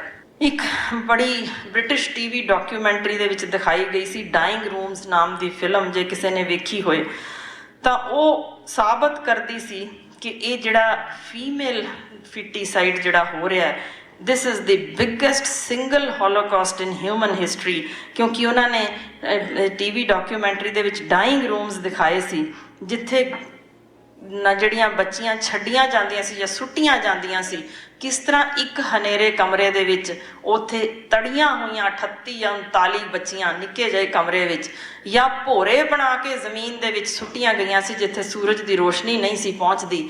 ਤੇ ਜਿਵੇਂ ਕੁੱਕੜ ਜਲ ਜਾਈਦੇ ਆ ਵੱਢਣ ਨੂੰ, ਇਸੇ ਤਰ੍ਹਾਂ ਹੀ ਉਹ ਫਿਰ ਸੇਲ ਕਰਨ ਲਈ ਉੱਥੋਂ ਕੱਢੀਆਂ ਜਾਂਦੀਆਂ ਸੀ। ਜਦੋਂ ਕਦੇ ਸਾਲ ਬਾਅਦ ਕੱਢੀ, ਕੋਈ 2 ਸਾਲ ਬਾਅਦ, ਕਿ ਜਦੋਂ ਇਹ ਛੋਟੀਆਂ ਪਾਤੀਆਂ ਜਦੋਂ ਜਵਾਨ ਹੁੰਦੀਆਂ ਹੋਣਗੀਆਂ ਤਾਂ ਇਹਨੂੰ ਜਿਸਮ ਫਰੋਸ਼ੀ ਦੇ ਧੰਦੇ ਵਿੱਚ ਧੱਕਾਂਗੇ। ਉਹ ਜਿਸ ਤਰ੍ਹਾਂ ਦਿਖਾਈ ਗਈ ਸੀ ਕਿ ਉਹ ਬੈਨ ਲਾ ਦਿੱਤਾ ਗਿਆ ਕਿ ਹਾਰਟ ਅਟੈਕ ਨਾਲ ਲੋਕ ਮਰ ਗਏ ਕਈ ਵਾਰ ਵੇਖ ਕੇ। ਇੰਨਾ ਜ਼ੁਲਮ ਕੋਈ ਇਨਸਾਨ ਸਹਿ ਸਕਦਾ ਹੈ? ਤੇ ਕਾਰਨ ਕੀ ਸੀ? ਕਿ ਉਹ ਕੁੜੀ ਹੈ। ਇਸ ਤਰ੍ਹਾਂ ਦਾ ਹਾਲ ਦੇਖ ਕੇ ਉਸ ਤੋਂ ਬਾਅਦ ਇਹ ਫਿਲਮ ਤੋਂ ਬਾਅਦ ਕਈ ਆਰਫਨੇਜਿਸ ਖੁੱਲ੍ਹੇ ਵੀ, ਖਾਸ ਕਰ ਇਟਲੀ 'ਚ, ਅਮਰੀਕਾ 'ਚ, ਚਾਈਨਾ ਵਿੱਚ, ਪਰ ਬਚਾਉਣ ਵੇਲੇ ਸਿਰਫ ਕੁੱਲ 2% ਕੁੜੀਆਂ ਹੀ ਇਹ ਬਚਾ ਸਕੇ। ਯਾਨੀ ਇੰਨਾ ਸਾਡੀ ਸੋਚ 'ਚ ਵਿਗਾੜ ਪਿਆ ਹੋਇਆ ਹੈ ਜਦ ਤੋਂ ਇਨਸਾਨ ਪੈਦਾ ਹੋਇਆ ਕਿ ਅਸੀਂ ਛੱਡਣਾ ਹੀ ਨਹੀਂ ਚਾਹੁੰਦੇ ਇਹਨਾਂ ਨੂੰ ਜਿਉਂਦੀਆਂ। ਜਿੱਥੋਂ ਤੱਕ ਗੱਲ ਆਪਾਂ ਦਾਜ ਦੀ ਹੈ, ਇਹ ਤਾਂ ਬਹੁਤ ਬਾਅਦ ਦੀਆਂ ਗੱਲਾਂ ਨੇ, ਪਰ ਇਹ ਸਾਰੇ ਦੇ ਸਾਰੇ ਕਾਰਨ ਜੇ ਆਪਾਂ ਅੱਜ ਦੇ ਦਿਨ ਸੋਚਦੇ ਹਾਂ ਕਿ ਇਹ ਅਸੀਂ ਰੋਕ ਲਵਾਂਗੇ ਕਿਤੇ ਹੋਣ ਤੋਂ, ਤਾਂ ਬਹੁਤ ਔਖਾ ਜਾਪਦਾ ਏ। ਕਈ ਜਣੇ ਮੈਨੂੰ ਸਵਾਲ ਕਰਦੇ ਨੇ ਜਾਂ ਕਹਿੰਦੇ ਨੇ ਜੀ ਸਾਨੂੰ ਬਹੁਤ ਫਖਰ ਹੈ ਸਾਡੀਆਂ 2 ਧੀਆਂ ਨੇ ਤੇ ਅਸੀਂ ਪਾਲ ਵੀ ਰਹੇ ਹਾਂ। ਪਰ ਭਲੇ ਮਾਨਸੋ, ਇਹ ਜੇ ਇੰਨੇ ਸਦੀਆਂ ਤੋਂ ਗੱਲਾਂ ਆ ਰਹੀਆਂ ਨੇ ਤੇ ਜੇ ਤੁਸੀਂ ਆਪਾਂ 20% ਪਾਲ ਰਹੇ ਹਾਂ ਤਾਂ ਹੀ ਇਹ ਔਰਤ ਜ਼ਾਤ ਜਿਉਂਦੀ ਦਿਸ ਰਹੀ ਏ। ਪਰ ਆਪਾਂ 80% ਬਾਰੇ ਸੋਚਣਾ ਕਿ ਨਹੀਂ ਸੋਚਣਾ, ਉਹਦੇ ਬਾਰੇ ਵੀ ਜ਼ਿਕਰ ਕਰੀਏ। ਅਸੀਂ ਆਪਣੀ ਧੀ ਪਾਲੀ ਜਾਂ ਮੇਰੀ ਮਾਂ ਨੇ ਮੈਨੂੰ ਜੰਮ ਲਿਆ, ਇਹ ਤੇ ਇਕੱਲਾ ਕਾਰਨ ਨਹੀਂ ਹੈ ਕਿ ਅੱਜ ਦਿਸ ਰਹੀਆਂ। ਅਸੀਂ ਬਾਕੀਆਂ ਲਈ ਲੜਨਾ ਤੇ ਜੂਝਣਾ ਜਿਹੜੇ ਇਸ ਕਦਰ ਕਤਲੇਆਮ ਕਰਦੇ ਜਾ ਰਹੇ ਨੇ। ਮੈਂ ਇਸ ਕੰਮ ਵਿੱਚ ਕਿਉਂ ਪਈ ਸਾਂ, ਮੈਨੂੰ ਬਹੁਤ ਜਣਿਆਂ ਨੇ ਪੁੱਛਿਆ, ਮੈਂ ਬੜੀ ਵਾਰ ਵੀ ਜ਼ਿਕਰ ਕੀਤਾ, ਪਰ ਅੱਜ ਮੈਂ ਫਿਰ ਇੱਕ ਵਾਰ ਕਰ ਦਿਆਂ ਕਿ ਮੈਨੂੰ ਵਾਕਈ ਪਤਾ ਨਹੀਂ ਸੀ ਅੱਜ ਤੋਂ 14 ਵਰ੍ਹੇ ਪਹਿਲਾਂ ਕਿ ਮਾਦਾ ਭਰੂਣ ਹੱਤਿਆ ਕਿਤੇ ਹੋ ਵੀ ਰਹੀ ਹੈ ਜਾਂ ਨਹੀਂ। ਪਿੰਡ ਵਿੱਚ ਅਸੀਂ ਆਮ ਤੌਰ ਤੇ ਪਿੰਡਾਂ ਵਿੱਚ ਮੈਂ ਤੇ ਮੇਰੇ ਪਤੀ ਅਸੀਂ ਕੈਂਪ ਲਗਾਉਣ ਜਾਇਆ ਕਰਦੇ ਸਾਂ, ਮੈਡੀਕਲ ਕੈਂਪ। ਤੇ ਇਸੇ ਤਰ੍ਹਾਂ ਇੱਕ ਕੈਂਪ ਵਿੱਚ ਜਾ ਰਹੇ ਸਾਂ, ਪਿੰਡ ਅੰਦਰ ਵੜਨ ਤੋਂ ਪਹਿਲਾਂ ਬੜੀ ਜ਼ੋਰ ਦੀ ਰੋਣ ਦੀ ਆਵਾਜ਼ ਆਈ। ਉੱਥੇ ਹੱਡਾ ਰੋੜੀ ਇੱਕ ਥਾਂ ਹੁੰਦੀ ਹੈ ਜਿੱਥੇ ਮਰੇ ਹੋਏ ਜਾਨਵਰ ਸੁੱਟ ਦਿੱਤੇ ਜਾਂਦੇ ਨੇ। ਉਸ ਹੱਡਾ ਰੋੜੀ ਦੇ ਵਿੱਚੋਂ ਅਸੀਂ ਲੰਘਣ ਲੱਗੇ ਤਾਂ ਇਹ ਚੀਕਾਂ ਸੁਣ ਕੇ ਸਾਨੂੰ ਰੁਕਣਾ ਪਿਆ, ਉੱਥੇ ਦੇਖਣਾ ਪਿਆ ਕੀ ਹੈ। ਤੇ ਕੋਈ ਚੀਜ਼ ਕੁੱਤੇ ਪਾੜ ਰਹੇ ਸਨ ਬੜੀ ਬੁਰੀ ਤਰੀਕੇ, ਲਹੂ ਦੇ ਫੁਹਾਰੇ ਨਿਕਲ ਰਹੇ ਸਨ। ਤੇ ਸਾਨੂੰ ਲੱਗਿਆ ਸ਼ਾਇਦ ਕਿਸੇ ਜਾਨਵਰ ਦੇ ਬੱਚੇ ਨੂੰ ਵੱਢ ਰਹੇ ਨੇ ਜਿਹੜੇ ਇੰਨੀਆਂ ਚੀਕਾਂ ਆ ਰਹੀਆਂ ਨੇ। ਉਹਨੂੰ ਬਚਾਉਣ ਲਈ ਅਸੀਂ ਕੋਸ਼ਿਸ਼ ਕਰਨ ਲਈ ਨੇੜੇ ਨੂੰ ਗਏ ਤੇ ਓਨੀ ਦੇਰ ਨੂੰ ਇੱਕ ਕੁੱਤਾ ਲੰਘਿਆ ਤੇ ਉਹਨੇ ਅੱਧੀ ਬਾਂਹ ਪਾੜੀ ਹੋਈ ਸੀ, ਸਿਰ ਅਲੱਗ ਪਾੜ ਕੇ ਦਿਮਾਗ ਕੱਢਿਆ ਹੋਇਆ ਸੀ। ਇੱਕ ਕੁੱਤਾ ਪੈਰ ਚੱਬ ਕੇ ਮੂੰਹ 'ਚੋਂ ਲਿਜਾ ਰਿਹਾ ਸੀ। ਤੇ ਨੇੜੇ ਗਏ ਤੇ ਮੈਂ ਵੇਖਿਆ ਨਵ ਜੰਮੀ ਕੁੜੀ ਸੀ। ਮੈਨੂੰ ਤਾਂ ਇਹ ਕਿਉਂਕਿ ਮੇਰੇ ਨੂੰ ਚੇਤੇ ਹੀ ਨਹੀਂ ਸੀ ਵੀ ਇਹ ਚੀਜ਼ਾਂ ਕਤਲੇਆਮ ਇਸ ਤਰ੍ਹਾਂ ਚੱਲ ਰਿਹਾ। ਤੇ ਪਿੰਡ ਅੰਦਰ ਤੁਸੀਂ ਸਮਝ ਸਕਦੇ ਹੋ ਇਸ ਤਰ੍ਹਾਂ ਦਾ ਕਤਲ ਜਿਹਦੇ ਸਾਹਮਣੇ ਹੋਇਆ ਹੋਏ ਕਿ ਕੁੱਤੇ ਪਾੜ ਕੇ ਨੋਚ ਕੇ ਲਿਜਾ ਰਹੇ ਨੇ ਤੇ ਅੱਧਾ ਵੱਢਿਆ ਟੁੱਕਿਆ ਬੱਚਾ ਤੇ ਲਹੂ ਸਾਰਾ ਖਿਲ ਰਿਹਾ ਪਿਆ। ਕਿਸ ਹਾਲ ਵਿੱਚ ਕੰਬਦੀ ਦੇਹ ਨਾਲ ਅਸੀਂ ਅੰਦਰ ਗਏ ਹੋਵਾਂਗੇ ਕਿ ਆਵਾਜ਼ ਲੜਖੜਾ ਰਹੀ ਸੀ, ਮੇਰੇ ਤੋਂ ਬੋਲਿਆ ਵੀ ਨਾ ਜਾਵੇ ਕਿ ਖਰੇ ਕਿਹਦਾ ਉਹ ਬੱਚਾ, ਕੌਣ ਇਹ ਕੁੱਤੇ ਲੈ ਗਏ ਨੇ ਪਾੜਨ। ਤੇ ਅੰਦਰ ਗਏ ਤੇ ਮੈਨੂੰ ਦੱਸਿਆ ਗਿਆ ਬੜੇ ਫਖਰ ਨਾਲ ਬਈ ਇਹ ਜੀ ਘਰ ਵਿੱਚ ਚੌਥੀ ਕੁੜੀ ਸੀ, ਗਰੀਬ ਟੱਬਰ ਹੈ, ਦੱਸੋ ਜੀ ਵਿਆਹਣਾ ਕਿਵੇਂ ਸੀ। ਤੇ ਘਰ ਵਾਲੇ ਵੱਲੋਂ ਬੜੀ ਸਖਤ ਧਮਕੀ ਸੀ ਕਿ ਜੇ ਚੌਥੀ ਕੁੜੀ ਘਰ ਵਿੱਚ ਜੰਮ ਪਈ ਤੇ ਵਹੁਟੀ ਨੂੰ ਵੀ ਕੱਢ ਦੇਗਾ, 3 ਕੁੜੀਆਂ ਨੂੰ ਵੀ ਕੱਢ ਦੇਗਾ। ਸੋ ਬਾਕੀਆਂ ਨੂੰ ਬਚਾਉਣ ਲਈ ਇਹ ਮਾਂ ਹੀ ਕਾਰਾ ਕਰ ਆਈ ਸੀ। ਕੁਝ ਪਲ ਮੈਂ ਉੱਥੇ ਖੜੀ ਰਹੀ ਤੇ ਮੈਨੂੰ ਇੰਝ ਲੱਗਿਆ ਜਿਵੇਂ ਮੈਨੂੰ ਕਿਸੇ ਨੇ ਜ਼ਮੀਨ 'ਚ ਗੱਡ ਦਿੱਤਾ ਹੁੰਦਾ। ਮੈਂ ਆਪਣੇ ਘਰ ਵਿੱਚ ਵੀ ਚੌਥੀ ਕੁੜੀ ਸੀ। ਮੈਨੂੰ ਇਉਂ ਹੀ ਲੱਗਿਆ ਕਿ ਜੇ ਮੇਰੀ ਮਾਂ ਇੰਝ ਸੁੱਟ ਗਈ ਹੁੰਦੀ, ਮੈਨੂੰ ਕੁੱਤੇ ਪਾੜ ਰਹੇ ਹੁੰਦੇ, ਕਿ ਮੈਨੂੰ ਇਹ ਮੌਤ ਮਨਜ਼ੂਰ ਸੀ। ਕਿ ਜੇ ਮੈਂ ਨਹੀਂ ਇਹ ਮੌਤ ਮਨਜ਼ੂਰ ਕਰ ਸਕਦੀ ਤੇ ਫਿਰ ਘੱਟੋ ਘੱਟ ਇਹ ਮਨੁੱਖਾ ਜਨਮ ਤਾਂ ਕਿਸੇ ਲੇਖੇ ਲਾ ਸਕਦੀ। ਜਿੰਨੇ ਕੁ ਵੀ ਸਾਹ ਬਚੇ ਨੇ, ਘੱਟੋ ਘੱਟ ਮੈਂ ਇਹ ਅੱਜ ਤੋਂ ਚੱਕੀ ਗੱਲ ਕਿ ਮੈਂ ਇਹ ਕਤਲ ਆਪਣੇ ਅੱਖੀਂ ਤਾਂ ਨਹੀਂ ਸਾਹਮਣੇ ਦੇਖਣੇ, ਨਾ ਮੈਂ ਹੋਣ ਦੇਣੇ ਨੇ। ਉਹ ਸੀ ਵਕਤ ਤੇ ਅੱਜ 14ਵਾਂ ਵਰ੍ਹਾ ਹੁਣ ਖਤਮ ਹੋਣ ਤੇ ਆ ਗਿਆ ਏ ਕਿ ਮੈਂ ਇਹਦੇ ਰੋਕਣ ਵਾਸਤੇ ਦੁਨੀਆ ਭਰ ਵਿੱਚ ਆਵਾਜ਼ ਚੁੱਕੀ, ਇਹਦੇ ਖਿਲਾਫ, ਭਾਵੇਂ ਉਹ ਲਿਖਤੀ ਰੂਪ ਵਿੱਚ, ਭਾਵੇਂ ਕੋਈ ਰੇਡੀਓ ਜਾਂ TV ਪ੍ਰੋਗਰਾਮਾਂ ਵਿੱਚ ਜਾਂ ਕਿਸੇ ਸੈਮੀਨਾਰ ਵਿੱਚ। ਇਸ ਚੀਜ਼ ਲਈ ਤਾਂ ਨਰਕ ਵਿੱਚ ਵੀ ਸੱਦੇਗਾ ਕੋਈ ਤੇ ਮੈਂ ਫਿਰ ਵੀ ਹਾਜ਼ਰ ਹੋ ਜਾਵਾਂਗੀ, ਪਰ ਇਹ ਕਤਲ ਨਹੀਂ ਮੈਂ ਹੋਣ ਦੇਣਾ। ਇਹ ਕਤਲ ਜਿਸ ਤਰੀਕੇ ਵੀ ਹੋ ਰਹੇ ਹੋਣ, ਪਰ ਕੁਝ ਭਿਆਨਕ ਗੱਲਾਂ ਜਿਨ੍ਹਾਂ ਬਾਰੇ ਮੈਂ ਤੁਹਾਨੂੰ ਚੇਤੰਨ ਕਰਨਾ ਚਾਹੁੰਦੀ ਹਾਂ ਉਹ ਇਹ ਨੇ ਕਿ ਜਿੰਨੇ ਕੁ ਵੀ ਭਰੂਣ ਹੱਤਿਆ ਦੇ ਨਾਲ, ਮਾਦਾ ਭਰੂਣ ਹੱਤਿਆ ਦੇ ਨਾਲ ਜਿਹੜੇ ਵੀ ਇਸ ਵੇਲੇ ਤੁਸੀਂ ਅਬੋਰਸ਼ਨਸ ਹੋ ਰਹੀਆਂ ਨੇ, ਮੈਂ ਦੱਸ ਦਿਆਂ ਕਿ ਇਸ ਵੇਲੇ ਯੂਨਾਈਟਿਡ ਨੇਸ਼ਨਸ ਨੇ ਇਹ ਲਿਖ ਕੇ ਸਾਨੂੰ ਦੇ ਦਿੱਤਾ ਹੈ ਕਿ ਭਾਈ ਪੰਜਾਬੀਓ ਜਾਗ ਜਾਓ, ਤੁਹਾਡੀਆਂ ਕੁੱਖਾਂ ਇੰਨੀਆਂ ਕੁ ਬੰਜਰ ਹੋ ਰਹੀਆਂ ਨੇ ਕਿ ਦੁਨੀਆ ਭਰ ਵਿੱਚੋਂ ਹਰਿਆਣਾ ਤੇ ਪੰਜਾਬ ਇਹ 2 ਥਾਵਾਂ ਪਹਿਲੇ ਨੰਬਰ ਤੇ ਪਹੁੰਚ ਰਹੀਆਂ ਨੇ ਕਿ ਵਾਰ-ਵਾਰ ਮਾਦਾ ਭਰੂਣ ਡੇਗਣ ਕਾਰਨ ਬੰਜਰ ਕੁੱਖਾਂ ਦੀ ਗਿਣਤੀ ਦੁਨੀਆ ਭਰ ਵਿੱਚ ਆਪਣੋ ਆਪਣੇ ਇਲਾਕੇ ਦੀ ਗਿਣਤੀ ਅਨੁਸਾਰ ਵੱਧ ਰਹੀਆਂ ਨੇ। ਪਹਿਲਾ ਖਤਰਾ। ਦੂਜਾ ਖਤਰਾ ਕਿ ਅਸੀਂ ਲੈ ਰਹੇ ਹਾਂ ਮੁੰਡਾ ਪੈਦਾ ਹੋਣ ਲਈ ਟੈਸਟੋਸਟੇਰੋਨ ਦੀਆਂ ਗੋਲੀਆਂ, ਮੇਲ ਸੈਕਸ ਹਾਰਮੋਨ, ਜੋ ਕਿ ਪਿੰਡਾਂ ਦੇ ਵਿੱਚ ਦੇ ਰਹੇ ਨੇ ਜਿੰਨੇ ਵੀ ਇਹ ਬੈਠੇ ਨੇ ਨੀਮ ਹਕੀਮ। ਤੇ ਉਹ ਮੇਲ ਸੈਕਸ ਹਾਰਮੋਨ ਲੈਣ ਕਾਰਨ ਔਰਤਾਂ ਵਿੱਚ ਜਿੱਥੇ ਕੈਂਸਰ ਵੱਧ ਰਿਹਾ ਹੈ, ਉੱਥੇ ਮੇਰੇ ਵੀਰੋ ਭੈਣੋ ਹੀਜੜੇ ਵੀ ਪੈਦਾ ਹੋਣੇ ਸ਼ੁਰੂ ਹੋ ਚੁੱਕੇ ਨੇ। ਇਹ ਰਹਿ ਦੂਜਾ ਖਤਰਾ। ਤੀਜਾ ਖਤਰਾ ਜੋ ਇਸ ਵੇਲੇ ਸਾਡੇ ਉੱਤੇ ਮੰਡਰਾ ਰਿਹਾ ਹੈ, ਮੈਂ ਦੱਸ ਦਿਆਂ ਕਿ ਸਾਡੇ ਅੰਦਰ ਨਸ਼ੇ ਜਿਸ ਤਰੀਕੇ ਦੇ ਦਰਿਆ ਰੁੜ ਰਹੇ ਨੇ ਪੰਜਾਬ ਦੇ ਵਿੱਚ, ਜਿਹਦੇ ਵਿੱਚ ਕਿ ਜੋ ਕਿਹਾ ਜਾਂਦਾ ਹੈ ਕਿ ਸਰਕਾਰੀ ਅਮਲਾ ਫੇਲਾ ਵੀ ਸ਼ਾਇਦ ਸ਼ਾਮਲ ਹੈ। ਮੈਂ ਉਹਦੇ ਰਾਹੀਂ ਦੱਸ ਦਿਆਂ ਕਿ ਨਸ਼ਿਆਂ ਦੇ ਟੀਕੇ ਦੇ ਰੁਝਾਨ ਕਾਰਨ ਜਿੰਨੇ ਕੁ ਏਡਜ਼ ਦੇ ਮਰੀਜ਼ ਇਸ ਵੇਲੇ ਹਨ ਪੰਜਾਬ ਵਿੱਚ, ਤੁਸੀਂ ਦੱਸਿਓ ਕਿ ਕੀ ਹਾਲ ਹੈ ਕਿ ਪੂਰੇ ਹਿੰਦੁਸਤਾਨ ਵਿੱਚ ਕੇਸ ਨੇ ਅਜਿਹੇ 9.25%, ਪੰਜਾਬ ਵਿੱਚ ਕੇਸ ਨੇ 26.5% ਤੇ ਅੰਮ੍ਰਿਤਸਰ ਸਿਫਤੀ ਦਾ ਘਰ 30.5%, ਦੁਨੀਆ ਭਰ ਵਿੱਚੋਂ ਪਹਿਲੇ ਨੰਬਰ ਤੇ। ਇਹ ਏਡਜ਼ ਦੇ ਨਾਲ ਜਿਹੜੀ ਮੌਤਾਂ ਹੋਣੀਆਂ ਨੇ 15 ਵਰ੍ਹਿਆਂ ਬਾਅਦ, ਤੁਸੀਂ ਸੋਚ ਲਿਓ। ਪਰ ਉਸ ਤੋਂ ਇਲਾਵਾ ਜਿਹੜੇ ਇਸ ਵੇਲੇ ਨਸ਼ਿਆਂ ਦੇ ਕਾਰਨ, ਜਿੰਨੇ ਛੋਟੀ ਉਮਰ ਦੇ ਵਿੱਚ ਨਸ਼ੇ ਲੈਣੇ ਸ਼ੁਰੂ ਕਰ ਦਿੱਤੇ ਜਾਣ, ਉਹਦੇ ਨਾਲ ਨਪੁੰਸਕ ਹੋਣ ਦੇ ਆਸਾਰ ਵੱਧ ਹੁੰਦੇ ਨੇ। ਤੇ ਸਾਡੇ ਗੱਭਰੂ 67% ਪੰਜਾਬ ਦੇ ਪਿੰਡਾਂ ਤੇ ਸ਼ਹਿਰਾਂ ਦੇ ਘਰਾਂ ਦੇ ਵਿੱਚ 67% ਘਰਾਂ ਵਿੱਚ ਇੱਕ ਅੱਧ ਨੌਜਵਾਨ ਮੁੰਡਾ ਪੱਕੀ ਤੌਰ ਤੇ ਨਸ਼ਈ ਜਾਂ ਸ਼ਰਾਬੀ ਇਹ ਹੋ ਚੁੱਕਿਆ ਹੋਇਆ ਹੈ। ਤੇ ਅੰਦਾਜ਼ਾ ਲਾ ਲਿਓ ਸਾਡੀ ਕੀ ਅੱਗੋਂ ਸਾਡੇ ਸਾਹਮਣੇ ਆਉਣਾ ਹੈ ਕਿ ਸਾਡੇ ਨਪੁੰਸਕ ਗੱਭਰੂ ਢੇਰ ਲੱਗ ਜਾਣਾ ਹੈ ਲਾਸ਼ਾਂ ਦਾ ਅਗਲੇ 15 ਵਰ੍ਹਿਆਂ ਬਾਅਦ। ਜਿੰਨੇ ਹੁਣ ਏਡਜ਼ ਦੇ ਮਰੀਜ਼ ਨੇ ਪੈਦਾ ਕਰ ਰਹੇ ਹਾਂ ਅਸੀਂ ਹੀਜੜੇ, ਤੇ ਸਾਡੀਆਂ ਜਿਹੜੀਆਂ ਕੁੱਖਾਂ ਨੇ ਉਹ ਬਣ ਰਹੀਆਂ ਨੇ ਬੰਜਰ, ਤੇ ਰਹਿੰਦ ਖੂੰਦ ਵਿੱਚ ਅਸੀਂ ਕੁੜੀਆਂ ਵੱਢ ਟੁੱਕ ਕੇ ਇਸ ਤਰ੍ਹਾਂ ਸੁੱਟਦੇ ਹਾਂ ਕਿ ਕੁੱਤੇ ਪਾੜਦੇ ਨੇ। ਤੇ ਅੱਜ ਦੇ ਦਿਨ ਵੀ ਅਸੀਂ ਗੈਸ ਸਟੋਵਾਂ ਤੇ ਸਾੜਦੇ ਹਾਂ ਜਾਂ ਮਖਿਆਲ ਲੜਾ ਕੇ ਮਾਰਦੇ ਹਾਂ। ਉਹ ਵੀਰੋ ਕਦੇ ਉਂਗਲ ਸਾੜ ਕੇ ਵੇਖਿਓ ਇੱਕ ਗੈਸ ਉੱਤੇ, ਤੁਹਾਨੂੰ ਸਮਝ ਆਵੇ ਕਿ ਕਿਸ ਤਰ੍ਹਾਂ ਦੀ ਦਰਦ ਉਹ ਕਰ ਰਹੀਆਂ ਹੋਣਗੀਆਂ ਮਹਿਸੂਸ। ਪਰ ਦੇਖੋ ਕੁਦਰਤ ਦੀ ਕਰੋਪੀ ਕਿ ਕਿਸ ਤਰੀਕੇ ਅਸੀਂ ਦੇਖਣੀਆਂ ਨੇ ਹੁਣ ਲਾਸ਼ਾਂ ਤੇ ਚਿੱਟੀਆਂ ਚੁੰਨੀਆਂ ਦੀ ਭਰਮਾਰ, ਜਿਹੜੀਆਂ ਕੁੜੀਆਂ ਤੱਕ ਹੀ ਮੁੰਡੇ ਜੰਮਣ ਜੋਗੀਆਂ ਵੀ ਨਹੀਂ ਅਸੀਂ ਛੱਡੀਆਂ। ਇਹ ਗੱਲ ਅੱਜ ਦੇ ਦਿਨ ਮੈਂ ਦੱਸ ਦਿਆਂ ਕਿ ਇਕੱਲਾ ਸਿਰਫ ਇਹ ਜੁਰਮ ਨਹੀਂ ਜੇ ਜਿਹਦੇ ਨਾਲ ਲੜਨਾ ਹੈ, ਕਿਉਂਕਿ ਬਹੁਤ ਸਾਰੀਆਂ ਮਾਵਾਂ ਇਹ ਕਹਿ ਰਹੀਆਂ ਨੇ ਕਿ ਅਸੀਂ ਨਹੀਂ ਕੁੱਖੋਂ ਧੀ ਜੰਮਣੀ, ਕਿਉਂਕਿ ਜਿਹੜੇ ਹਾਲਾਤ ਵਿੱਚ ਅਸੀਂ ਲੰਘ ਰਹੀਆਂ ਨਾ, ਉਹ ਹਾਲਾਤ ਅਸੀਂ ਲੰਘਣ ਹੀ ਨਹੀਂ ਦੇਣੇ ਆਪਣੇ ਧੀਆਂ ਨੂੰ। ਇਸੇ ਕਰਕੇ ਜਿਹੜੀ ਮੇਰੀ ਇੰਟਰਨੈਸ਼ਨਲ ਲੈਵਲ ਤੇ ਸਟੱਡੀ ਸੀ, ਜੋ ਸਕੂਲਾਂ ਕਾਲਜਾਂ ਦੇ ਵਿੱਚ ਮੈਂ ਜਾ ਕੇ ਕੀਤੀ, ਤੇ ਕੁੜੀਆਂ ਨੇ ਆਪਣੇ ਹੱਥੀਂ ਲਿਖ ਕੇ ਦਿੱਤਾ, 56% ਕੁੜੀਆਂ ਦੇ ਜਵਾਬ ਸੀ ਅਸੀਂ ਤੇ ਜੰਮਣੀ ਨਹੀਂ ਧੀ, ਅੱਗੋਂ ਜੋ ਮਰਜ਼ੀ ਕਰ ਲਓ। ਕਿਸ ਕਰਕੇ ਨਹੀਂ ਜੰਮਣੀ? ਕਿਉਂਕਿ ਉਹ ਦੱਸਦੀਆਂ ਸੀ ਜੀ ਸਾਨੂੰ ਤੇ ਉੱਚੀ ਹੱਸ ਲੈਣ ਦੀ ਵੀ ਇਜਾਜ਼ਤ ਨਹੀਂ, ਰੋ ਲੈਣ ਦੀ ਵੀ ਇਜਾਜ਼ਤ ਨਹੀਂ, ਇਸ ਤਰ੍ਹਾਂ ਸੰਗ ਘੁੱਟ ਕੇ ਨਹੀਂ ਜੇ ਅਸੀਂ ਜੀਣਾ ਤੇ ਨਾ ਅਸੀਂ ਅੱਗੋਂ ਆਪਣੀ ਧੀ ਨੂੰ ਜੀਣ ਦੇਣਾ। ਯਾਨੀ ਅਸੀਂ ਮਾਹੌਲ ਹੀ ਨਹੀਂ ਅਜਿਹਾ ਛੱਡਿਆ ਕਿ ਉਹ ਸੋਚ ਹੀ ਆ ਜਾਏ ਕਿ ਅਸੀਂ ਇਹ ਅੱਗੋਂ ਕੁੜੀ ਜੰਮਣੀ ਹੈ। ਹਸਪਤਾਲ ਵਿੱਚ ਆਈ ਇੱਕ ਬੱਚੀ ਦਾ ਜ਼ਿਕਰ ਜ਼ਰੂਰ ਮੈਂ ਕਰਾਂਗੀ, ਜਿਹੜੀ ਨੇ ਮਾਦਾ ਭਰੂਣ ਹੱਤਿਆ ਕੀਤੀ ਸੀ, ਦਾਖਲ ਹੋਈ ਕਿਉਂਕਿ ਸੀਰੀਅਸ ਸੀ। ਤੇ ਮੈਂ ਆਪਣੇ ਜਿਵੇਂ ਹੋਈ ਦਾ ਗੁੱਸੇ 'ਚ ਮੈਂ ਉਹਨੂੰ ਪੁੱਛਣ ਗਈ ਵੀ ਤੂੰ ਕਿਉਂ ਇਹ ਕਾਰਾ ਕੀਤਾ? ਤੇ ਮੈਨੂੰ ਕਹਿਣ ਲੱਗੀ, ਡਾਕਟਰ ਜੀ ਮੇਰੀ ਪਿੱਠ ਦੇਖੋਗੇ?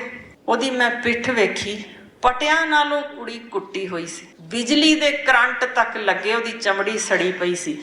ਤੇ ਫਿਰ ਉਹਨੇ ਮੈਨੂੰ ਗਲਾ ਦਿਖਾਇਆ ਕਿ ਬੀਬੀ ਜੀ ਇਹ ਮੈਨੂੰ ਪੱਖੇ ਨਾਲ ਲਟਕਾ ਕੇ ਮਾਰਨ ਦੀ ਵੀ ਕੋਸ਼ਿਸ਼ ਕੀਤੀ ਗਈ ਸੀ। ਤੇ ਕਾਰਨ ਕੀ ਸੀ ਕਿ ਮੇਰੀ ਕੁੱਖ ਵਿੱਚ ਕੁੜੀ ਦਾ ਪਤਾ ਲੱਗ ਗਿਆ ਸੀ ਤੇ ਮੈਂ ਕਿਹਾ ਸੀ ਮੈਂ ਅਬੋਰਸ਼ਨ ਨਹੀਂ ਕਰਵਾਉਣੀ। ਇਹੋ ਜਿਹੇ ਹਾਲਾਤ ਅਸੀਂ ਰੱਖੇ ਨੇ ਆ ਕੇ ਕੁੜੀਆਂ ਦੇ, ਤੇ ਜਿਹੜੇ ਖਤਰੇ ਨੇ ਮੈਂ ਤੁਹਾਡੇ ਸਾਹਮਣੇ ਦੱਸ ਦਿੱਤੇ ਨੇ। ਪਰ ਫਿਰ ਵੀ ਅੱਜ ਦੇ ਦਿਨ ਜਿਹੜੇ ਅਸੀਂ ਹੁਣ ਆਨਰ ਕਿਲਿੰਗਸ ਸ਼ੁਰੂ ਕਰ ਦਿੱਤੀਆਂ ਨੇ, ਮੇਰਾ ਖਿਆਲ ਰਹਿੰਦ ਖੂੰਦ ਅਸੀਂ ਕੁੜੀਆਂ ਦੀ ਉਹ ਵੀ ਖਤਮ ਕਰ ਦੇਣੀ ਹੈ। ਤੇ ਆਨਰ ਕਿਲਿੰਗਸ ਕੱਲੇ ਹਿੰਦੁਸਤਾਨ ਵਿੱਚ ਨਹੀਂ, Afghanistan, Bangladesh, Brazil, Britain, Ecuador, Egypt, France, India, Iran, Iraq, Israel, Italy, Jordan, Morocco, Pakistan, Palestine, Sweden, Switzerland, ਯਾਨੀ ਕੋਈ ਥਾਂ ਦੁਨੀਆ ਦੀ ਨਹੀਂ ਮੈਂ ਦੱਸ ਦਿਆਂ ਕਿ ਜਿੱਥੋਂ ਦੇ ਕੇਸ ਰਿਪੋਰਟ ਨਾ ਹੋਣ ਕਿ ਇੱਥੇ ਆਨਰ ਕਿਲਿੰਗਸ ਚੱਲ ਰਹੀਆਂ ਨੇ। ਇਸ ਤੋਂ ਇਲਾਵਾ ਜਿਹੜੀ ਫੀਮੇਲ ਜੈਨੀਟਲ ਮਿਊਟੀਲੇਸ਼ਨ ਹੈ ਉਹ ਇਸ ਹੱਦ ਤੱਕ ਡੋਮੈਸਟਿਕ ਵਾਇਲੈਂਸ ਹੋ ਚੁੱਕੀ ਹੈ ਕਿ ਗੁਪਤ ਅੰਗ ਜਿਹੜੇ ਵੱਢ ਕੱਟ ਕੇ ਸੁੱਟ ਰਹੇ ਨੇ ਕਿ ਇਸ ਵੇਲੇ ਨੈਸ਼ਨਲ ਤੇ ਛੱਡੋ ਇੰਟਰਨੈਸ਼ਨਲ ਲੈਵਲ ਦੀਆਂ ਕਾਨਫਰੰਸਿਸ ਰੱਖਣੀਆਂ ਪੈ ਰਹੀਆਂ ਨੇ ਕਿ ਯੂਨਾਈਟਿਡ ਨੇਸ਼ਨਸ ਦੇ ਵਿੱਚ ਇੰਟਰਨੈਸ਼ਨਲ ਕਾਨਫਰੰਸ ਰੱਖੀ ਕਿ ਵੱਖੋ ਵੱਖਰੇ ਦੇਸ਼ਾਂ 'ਚੋਂ ਆਓ ਕਿ ਇਹਦੇ ਖਿਲਾਫ ਤਾਂ ਘੱਟੋ ਘੱਟ ਆਵਾਜ਼ ਚੱਕੀਏ। ਕਿ ਇਹ ਕੇਸ ਜਿਵੇਂ ਮੈਂ ਸਵੇਰੇ ਵੀ ਦੱਸਿਆ ਕਿ 6 ਹਫ਼ਤੇ ਔਰਤ ਨੂੰ ਗੁਪਤ ਅੰਗ ਵੱਢ ਕੇ ਮੰਜੀ ਨਾਲ ਬੰਨ੍ਹ ਕੇ ਰੱਖਿਆ ਗਿਆ। ਇਹ ਇੱਕ ਅੱਧ ਕੇਸ ਨਹੀਂ ਸੀ, ਇਸ ਵੇਲੇ 128 ਕੇਸ ਤਾਂ ਇਕੱਲੇ ਇੱਕ ਇਲਾਕੇ ਦੇ ਸਨ ਜਿਨ੍ਹਾਂ ਪਿੱਛੇ ਕਾਨਫਰੰਸ ਰੱਖਣੀ ਪਈ। ਪਰ ਇਹ ਹੁਣ ਜੋ ਅੱਜ ਅੱਗੇ ਸਾਡਾ ਜੋ ਆਉਣਾ ਹੈ ਸਾਹਮਣੇ, ਮੈਂ ਦੱਸ ਦਿਆਂ ਕਿ ਇਸ ਵੇਲੇ 100 ਮਿਲੀਅਨ ਗਰਲਸ ਨੇ ਜਿਹੜੇ ਏਸ਼ੀਆ ਵਿੱਚ ਖਤਮ ਹੋ ਚੁੱਕੀਆਂ ਨੇ। ਤੇ ਇਹਦੇ ਕਾਰਨ ਅਗਲੇ 20 ਸਾਲਾਂ ਵਿੱਚ 15% ਜੋ ਕਹਿੰਦੇ ਨੇ ਹੁਣ ਕਿ ਯੰਗ ਹੋਣਗੇ ਜਿਹੜੇ ਬੰਦੇ, ਉਹਨਾਂ ਲਈ ਔਰਤਾਂ ਨਹੀਂ ਜੇ ਬਚਣੀਆਂ। ਤੇ ਚੀਨ ਦੇ ਵਿੱਚ 2030 ਤੱਕ 25 ਮਿਲੀਅਨ ਅਜਿਹੇ ਹੋਣਗੇ ਜਿਨ੍ਹਾਂ ਲਈ ਕੁੜੀਆਂ ਨਹੀਂ ਜੇ ਬਚਣੀਆਂ। ਤੇ ਨੈਚੁਰਲੀ ਇਹਨੂੰ ਅਸੀਂ ਨਾਮ ਦੇਣ ਲੱਗ ਗਏ ਹਾਂ ਹੁਣ ਆਟੋਜੀਨੋਸਾਈਡ, ਕਿ ਇਹ ਮਨੁੱਖੀ ਜੋ ਜੀਵਨ ਇਹ ਆਪਣਾ ਖਾਤਮਾ ਆਪੇ ਕਰਨ ਵੱਲ ਤੁਰ ਪਈਏ, ਜਿਸ ਕਾਰਨ ਯੂਨਾਈਟਿਡ ਨੇਸ਼ਨਸ ਵਿੱਚ ਹੁਣ ਮੈਨੂੰ ਦੁਬਾਰਾ ਸੱਦਿਆ ਸੀ ਤੇ ਮੈਂ ਇਹ ਅੰਕੜੇ ਉਹਨਾਂ ਨੂੰ ਦਿਖਾਏ ਸੀ ਕਿ ਭਾਈ ਤੁਸੀਂ ਸਾਡਾ ਫਿਕਰ ਛੱਡ ਕੇ ਹਿਊਮਨ ਰੇਸ ਦੀ ਜ਼ਰਾ ਫਿਕਰ ਕਰ ਲਓ, ਕਿਉਂਕਿ ਜਿਹੜੀ ਆਟੋਜੀਨੋਸਾਈਡ ਅਸੀਂ ਸ਼ੁਰੂ ਕਰ ਦਿੱਤੀ ਹੈ ਇਹ ਮੇਰਾ ਖਿਆਲ ਹੈ ਸਾਰੀ ਮਨੁੱਖ ਜਾਤੀ ਨੂੰ ਚੱਬ ਜਾਏਗੀ, ਕਿਉਂਕਿ ਜਿਹੜੇ 25 ਮਿਲੀਅਨ ਉਹ ਇਕੱਲੇ ਚੀਨ ਦੇ ਹੋਣਗੇ ਤੇ ਬਾਕੀ ਹੋਰ ਇਲਾਕਿਆਂ ਦੇ ਇਹ ਖਾ ਜਾਣਗੇ ਜਿਹੜੀ ਵੀ ਔਰਤ ਬਾਕੀ ਬਚੀ ਦੀ ਸੀ। ਸੋ ਇਸੇ ਕਰਕੇ ਉਹਨਾਂ ਨੇ ਮੈਨੂੰ ਇਸ ਵਾਰ ਇੰਟਰਨੈਸ਼ਨਲ ਵੂਮਨ ਰਾਈਟ ਐਕਟਿਵਿਸਟ ਦਾ ਖਿਤਾਬ ਦਿੱਤਾ। ਪਰ ਮੈਂ ਸ਼ੁਕਰਗੁਜ਼ਾਰ ਹਾਂ ਤੁਹਾਡੇ ਸਭ ਦੀ,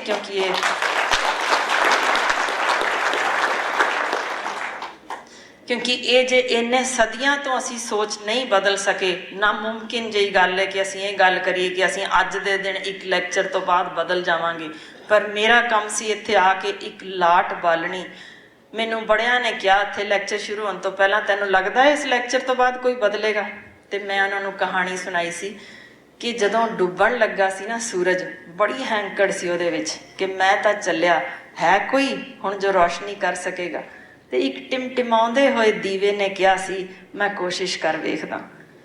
ਇਹ ਕੋਸ਼ਿਸ਼ ਉਹੀ ਟਿਮਟਿਮਾਉਂਦੇ ਦੀਵੇ ਦੀ ਏ ਕਿ ਮੈਂ ਵੀ ਆਪਣਾ ਘਰ-ਬਾਰ ਛੱਡ ਕੇ, ਨੌਕਰੀ ਛੱਡ ਕੇ ਸਿਰਫ ਤੁਹਾਡੇ ਵਿੱਚ ਉਹੀ ਇੱਕ ਦੀਵਾ ਲੱਭਣ ਆਈ ਹਾਂ ਕਿ ਤੁਸੀਂ ਸ਼ਾਇਦ ਇਹ ਲਾਟ ਬਲਦੀ ਰੱਖ ਸਕੋ ਤੇ ਅਸੀਂ ਕਿਸੇ ਤਰੀਕੇ ਰਲ ਮਿਲ ਕੇ ਇਹ ਚੀਜ਼ ਰੋਕ ਸਕੀਏ।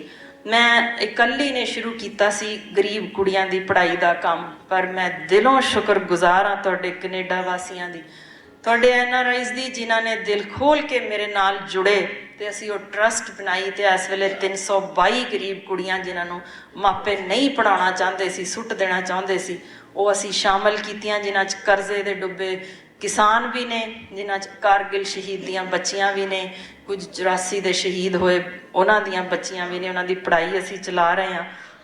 ਤੇ ਪਰ ਮੈਂ ਜੋ ਅੰਤਰਰਾਸ਼ਟਰੀ ਪੱਧਰ ਤੇ ਵੀ ਆਵਾਜ਼ ਚੁੱਕੀ ਸੀ ਉਹੀ ਤੁਹਾਡੇ ਨਾਲ ਵੀ ਸਾਂਝੀ ਕਰਦੇ ਹਾਂ ਕਿ ਜਿਹੜੇ ਵੀ ਚੀਜ਼ਾਂ ਹੋਰ ਚਾਹੀਦੀਆਂ ਨੇ ਸਾਨੂੰ, ਸਿਵਾਏ ਇਹਦੇ ਕਿ ਕੁੜੀਆਂ ਨੂੰ ਮਾਰਨ ਤੋਂ ਬਚਾਈਏ, ਕ੍ਰਾਈਮ ਅਗੇਂਸਟ ਵੂਮੈਨ ਰੋਕੀਏ, ਪਰ XY ਕ੍ਰੋਮੋਸੋਮ ਦਾ ਦੂਰ ਦੂਰ ਤੱਕ ਅਸੀਂ ਦੀ ਜਾਣਕਾਰੀ ਪਹੁੰਚਾਈਏ। ਪਰ ਇੱਕ ਜੋ ਅਖੀਰੀ ਕਦਮ ਜੋ ਪੁੱਟਣਾ ਜ਼ਰੂਰੀ ਹੈ ਕਿ ਜਦੋਂ ਨਾਬਾਲਗ ਬੱਚੀਆਂ ਦਾ ਜ਼ਬਰ ਜਨਾਹ ਹੁੰਦਾ ਜੇ ਨਾ, ਆਵਾਜ਼ ਜ਼ਰੂਰ ਚੱਕਿਆ ਕਰੋ ਕਿ ਉਹ ਸਜ਼ਾ ਦਵਾਈਏ ਕਿ ਇਹ ਜਿਹੜੀ ਸੋਚ ਵਿਗੜੀ ਹੋਈ ਸੋਚ ਵਾਲੇ ਬਗਿਆੜ ਖੁੱਲੇ ਫਿਰਦੇ ਨੇ, ਇਹ ਨਹੀਂ ਜੇ ਅਸੀਂ ਰਹਿਣ ਦੇਣੇ। And in the end, I must say that there is no other form of violence that's more painful, more abhorrent, more shameful than female feticide. And that is why my slogan is Hail the Girl Child. Thank you.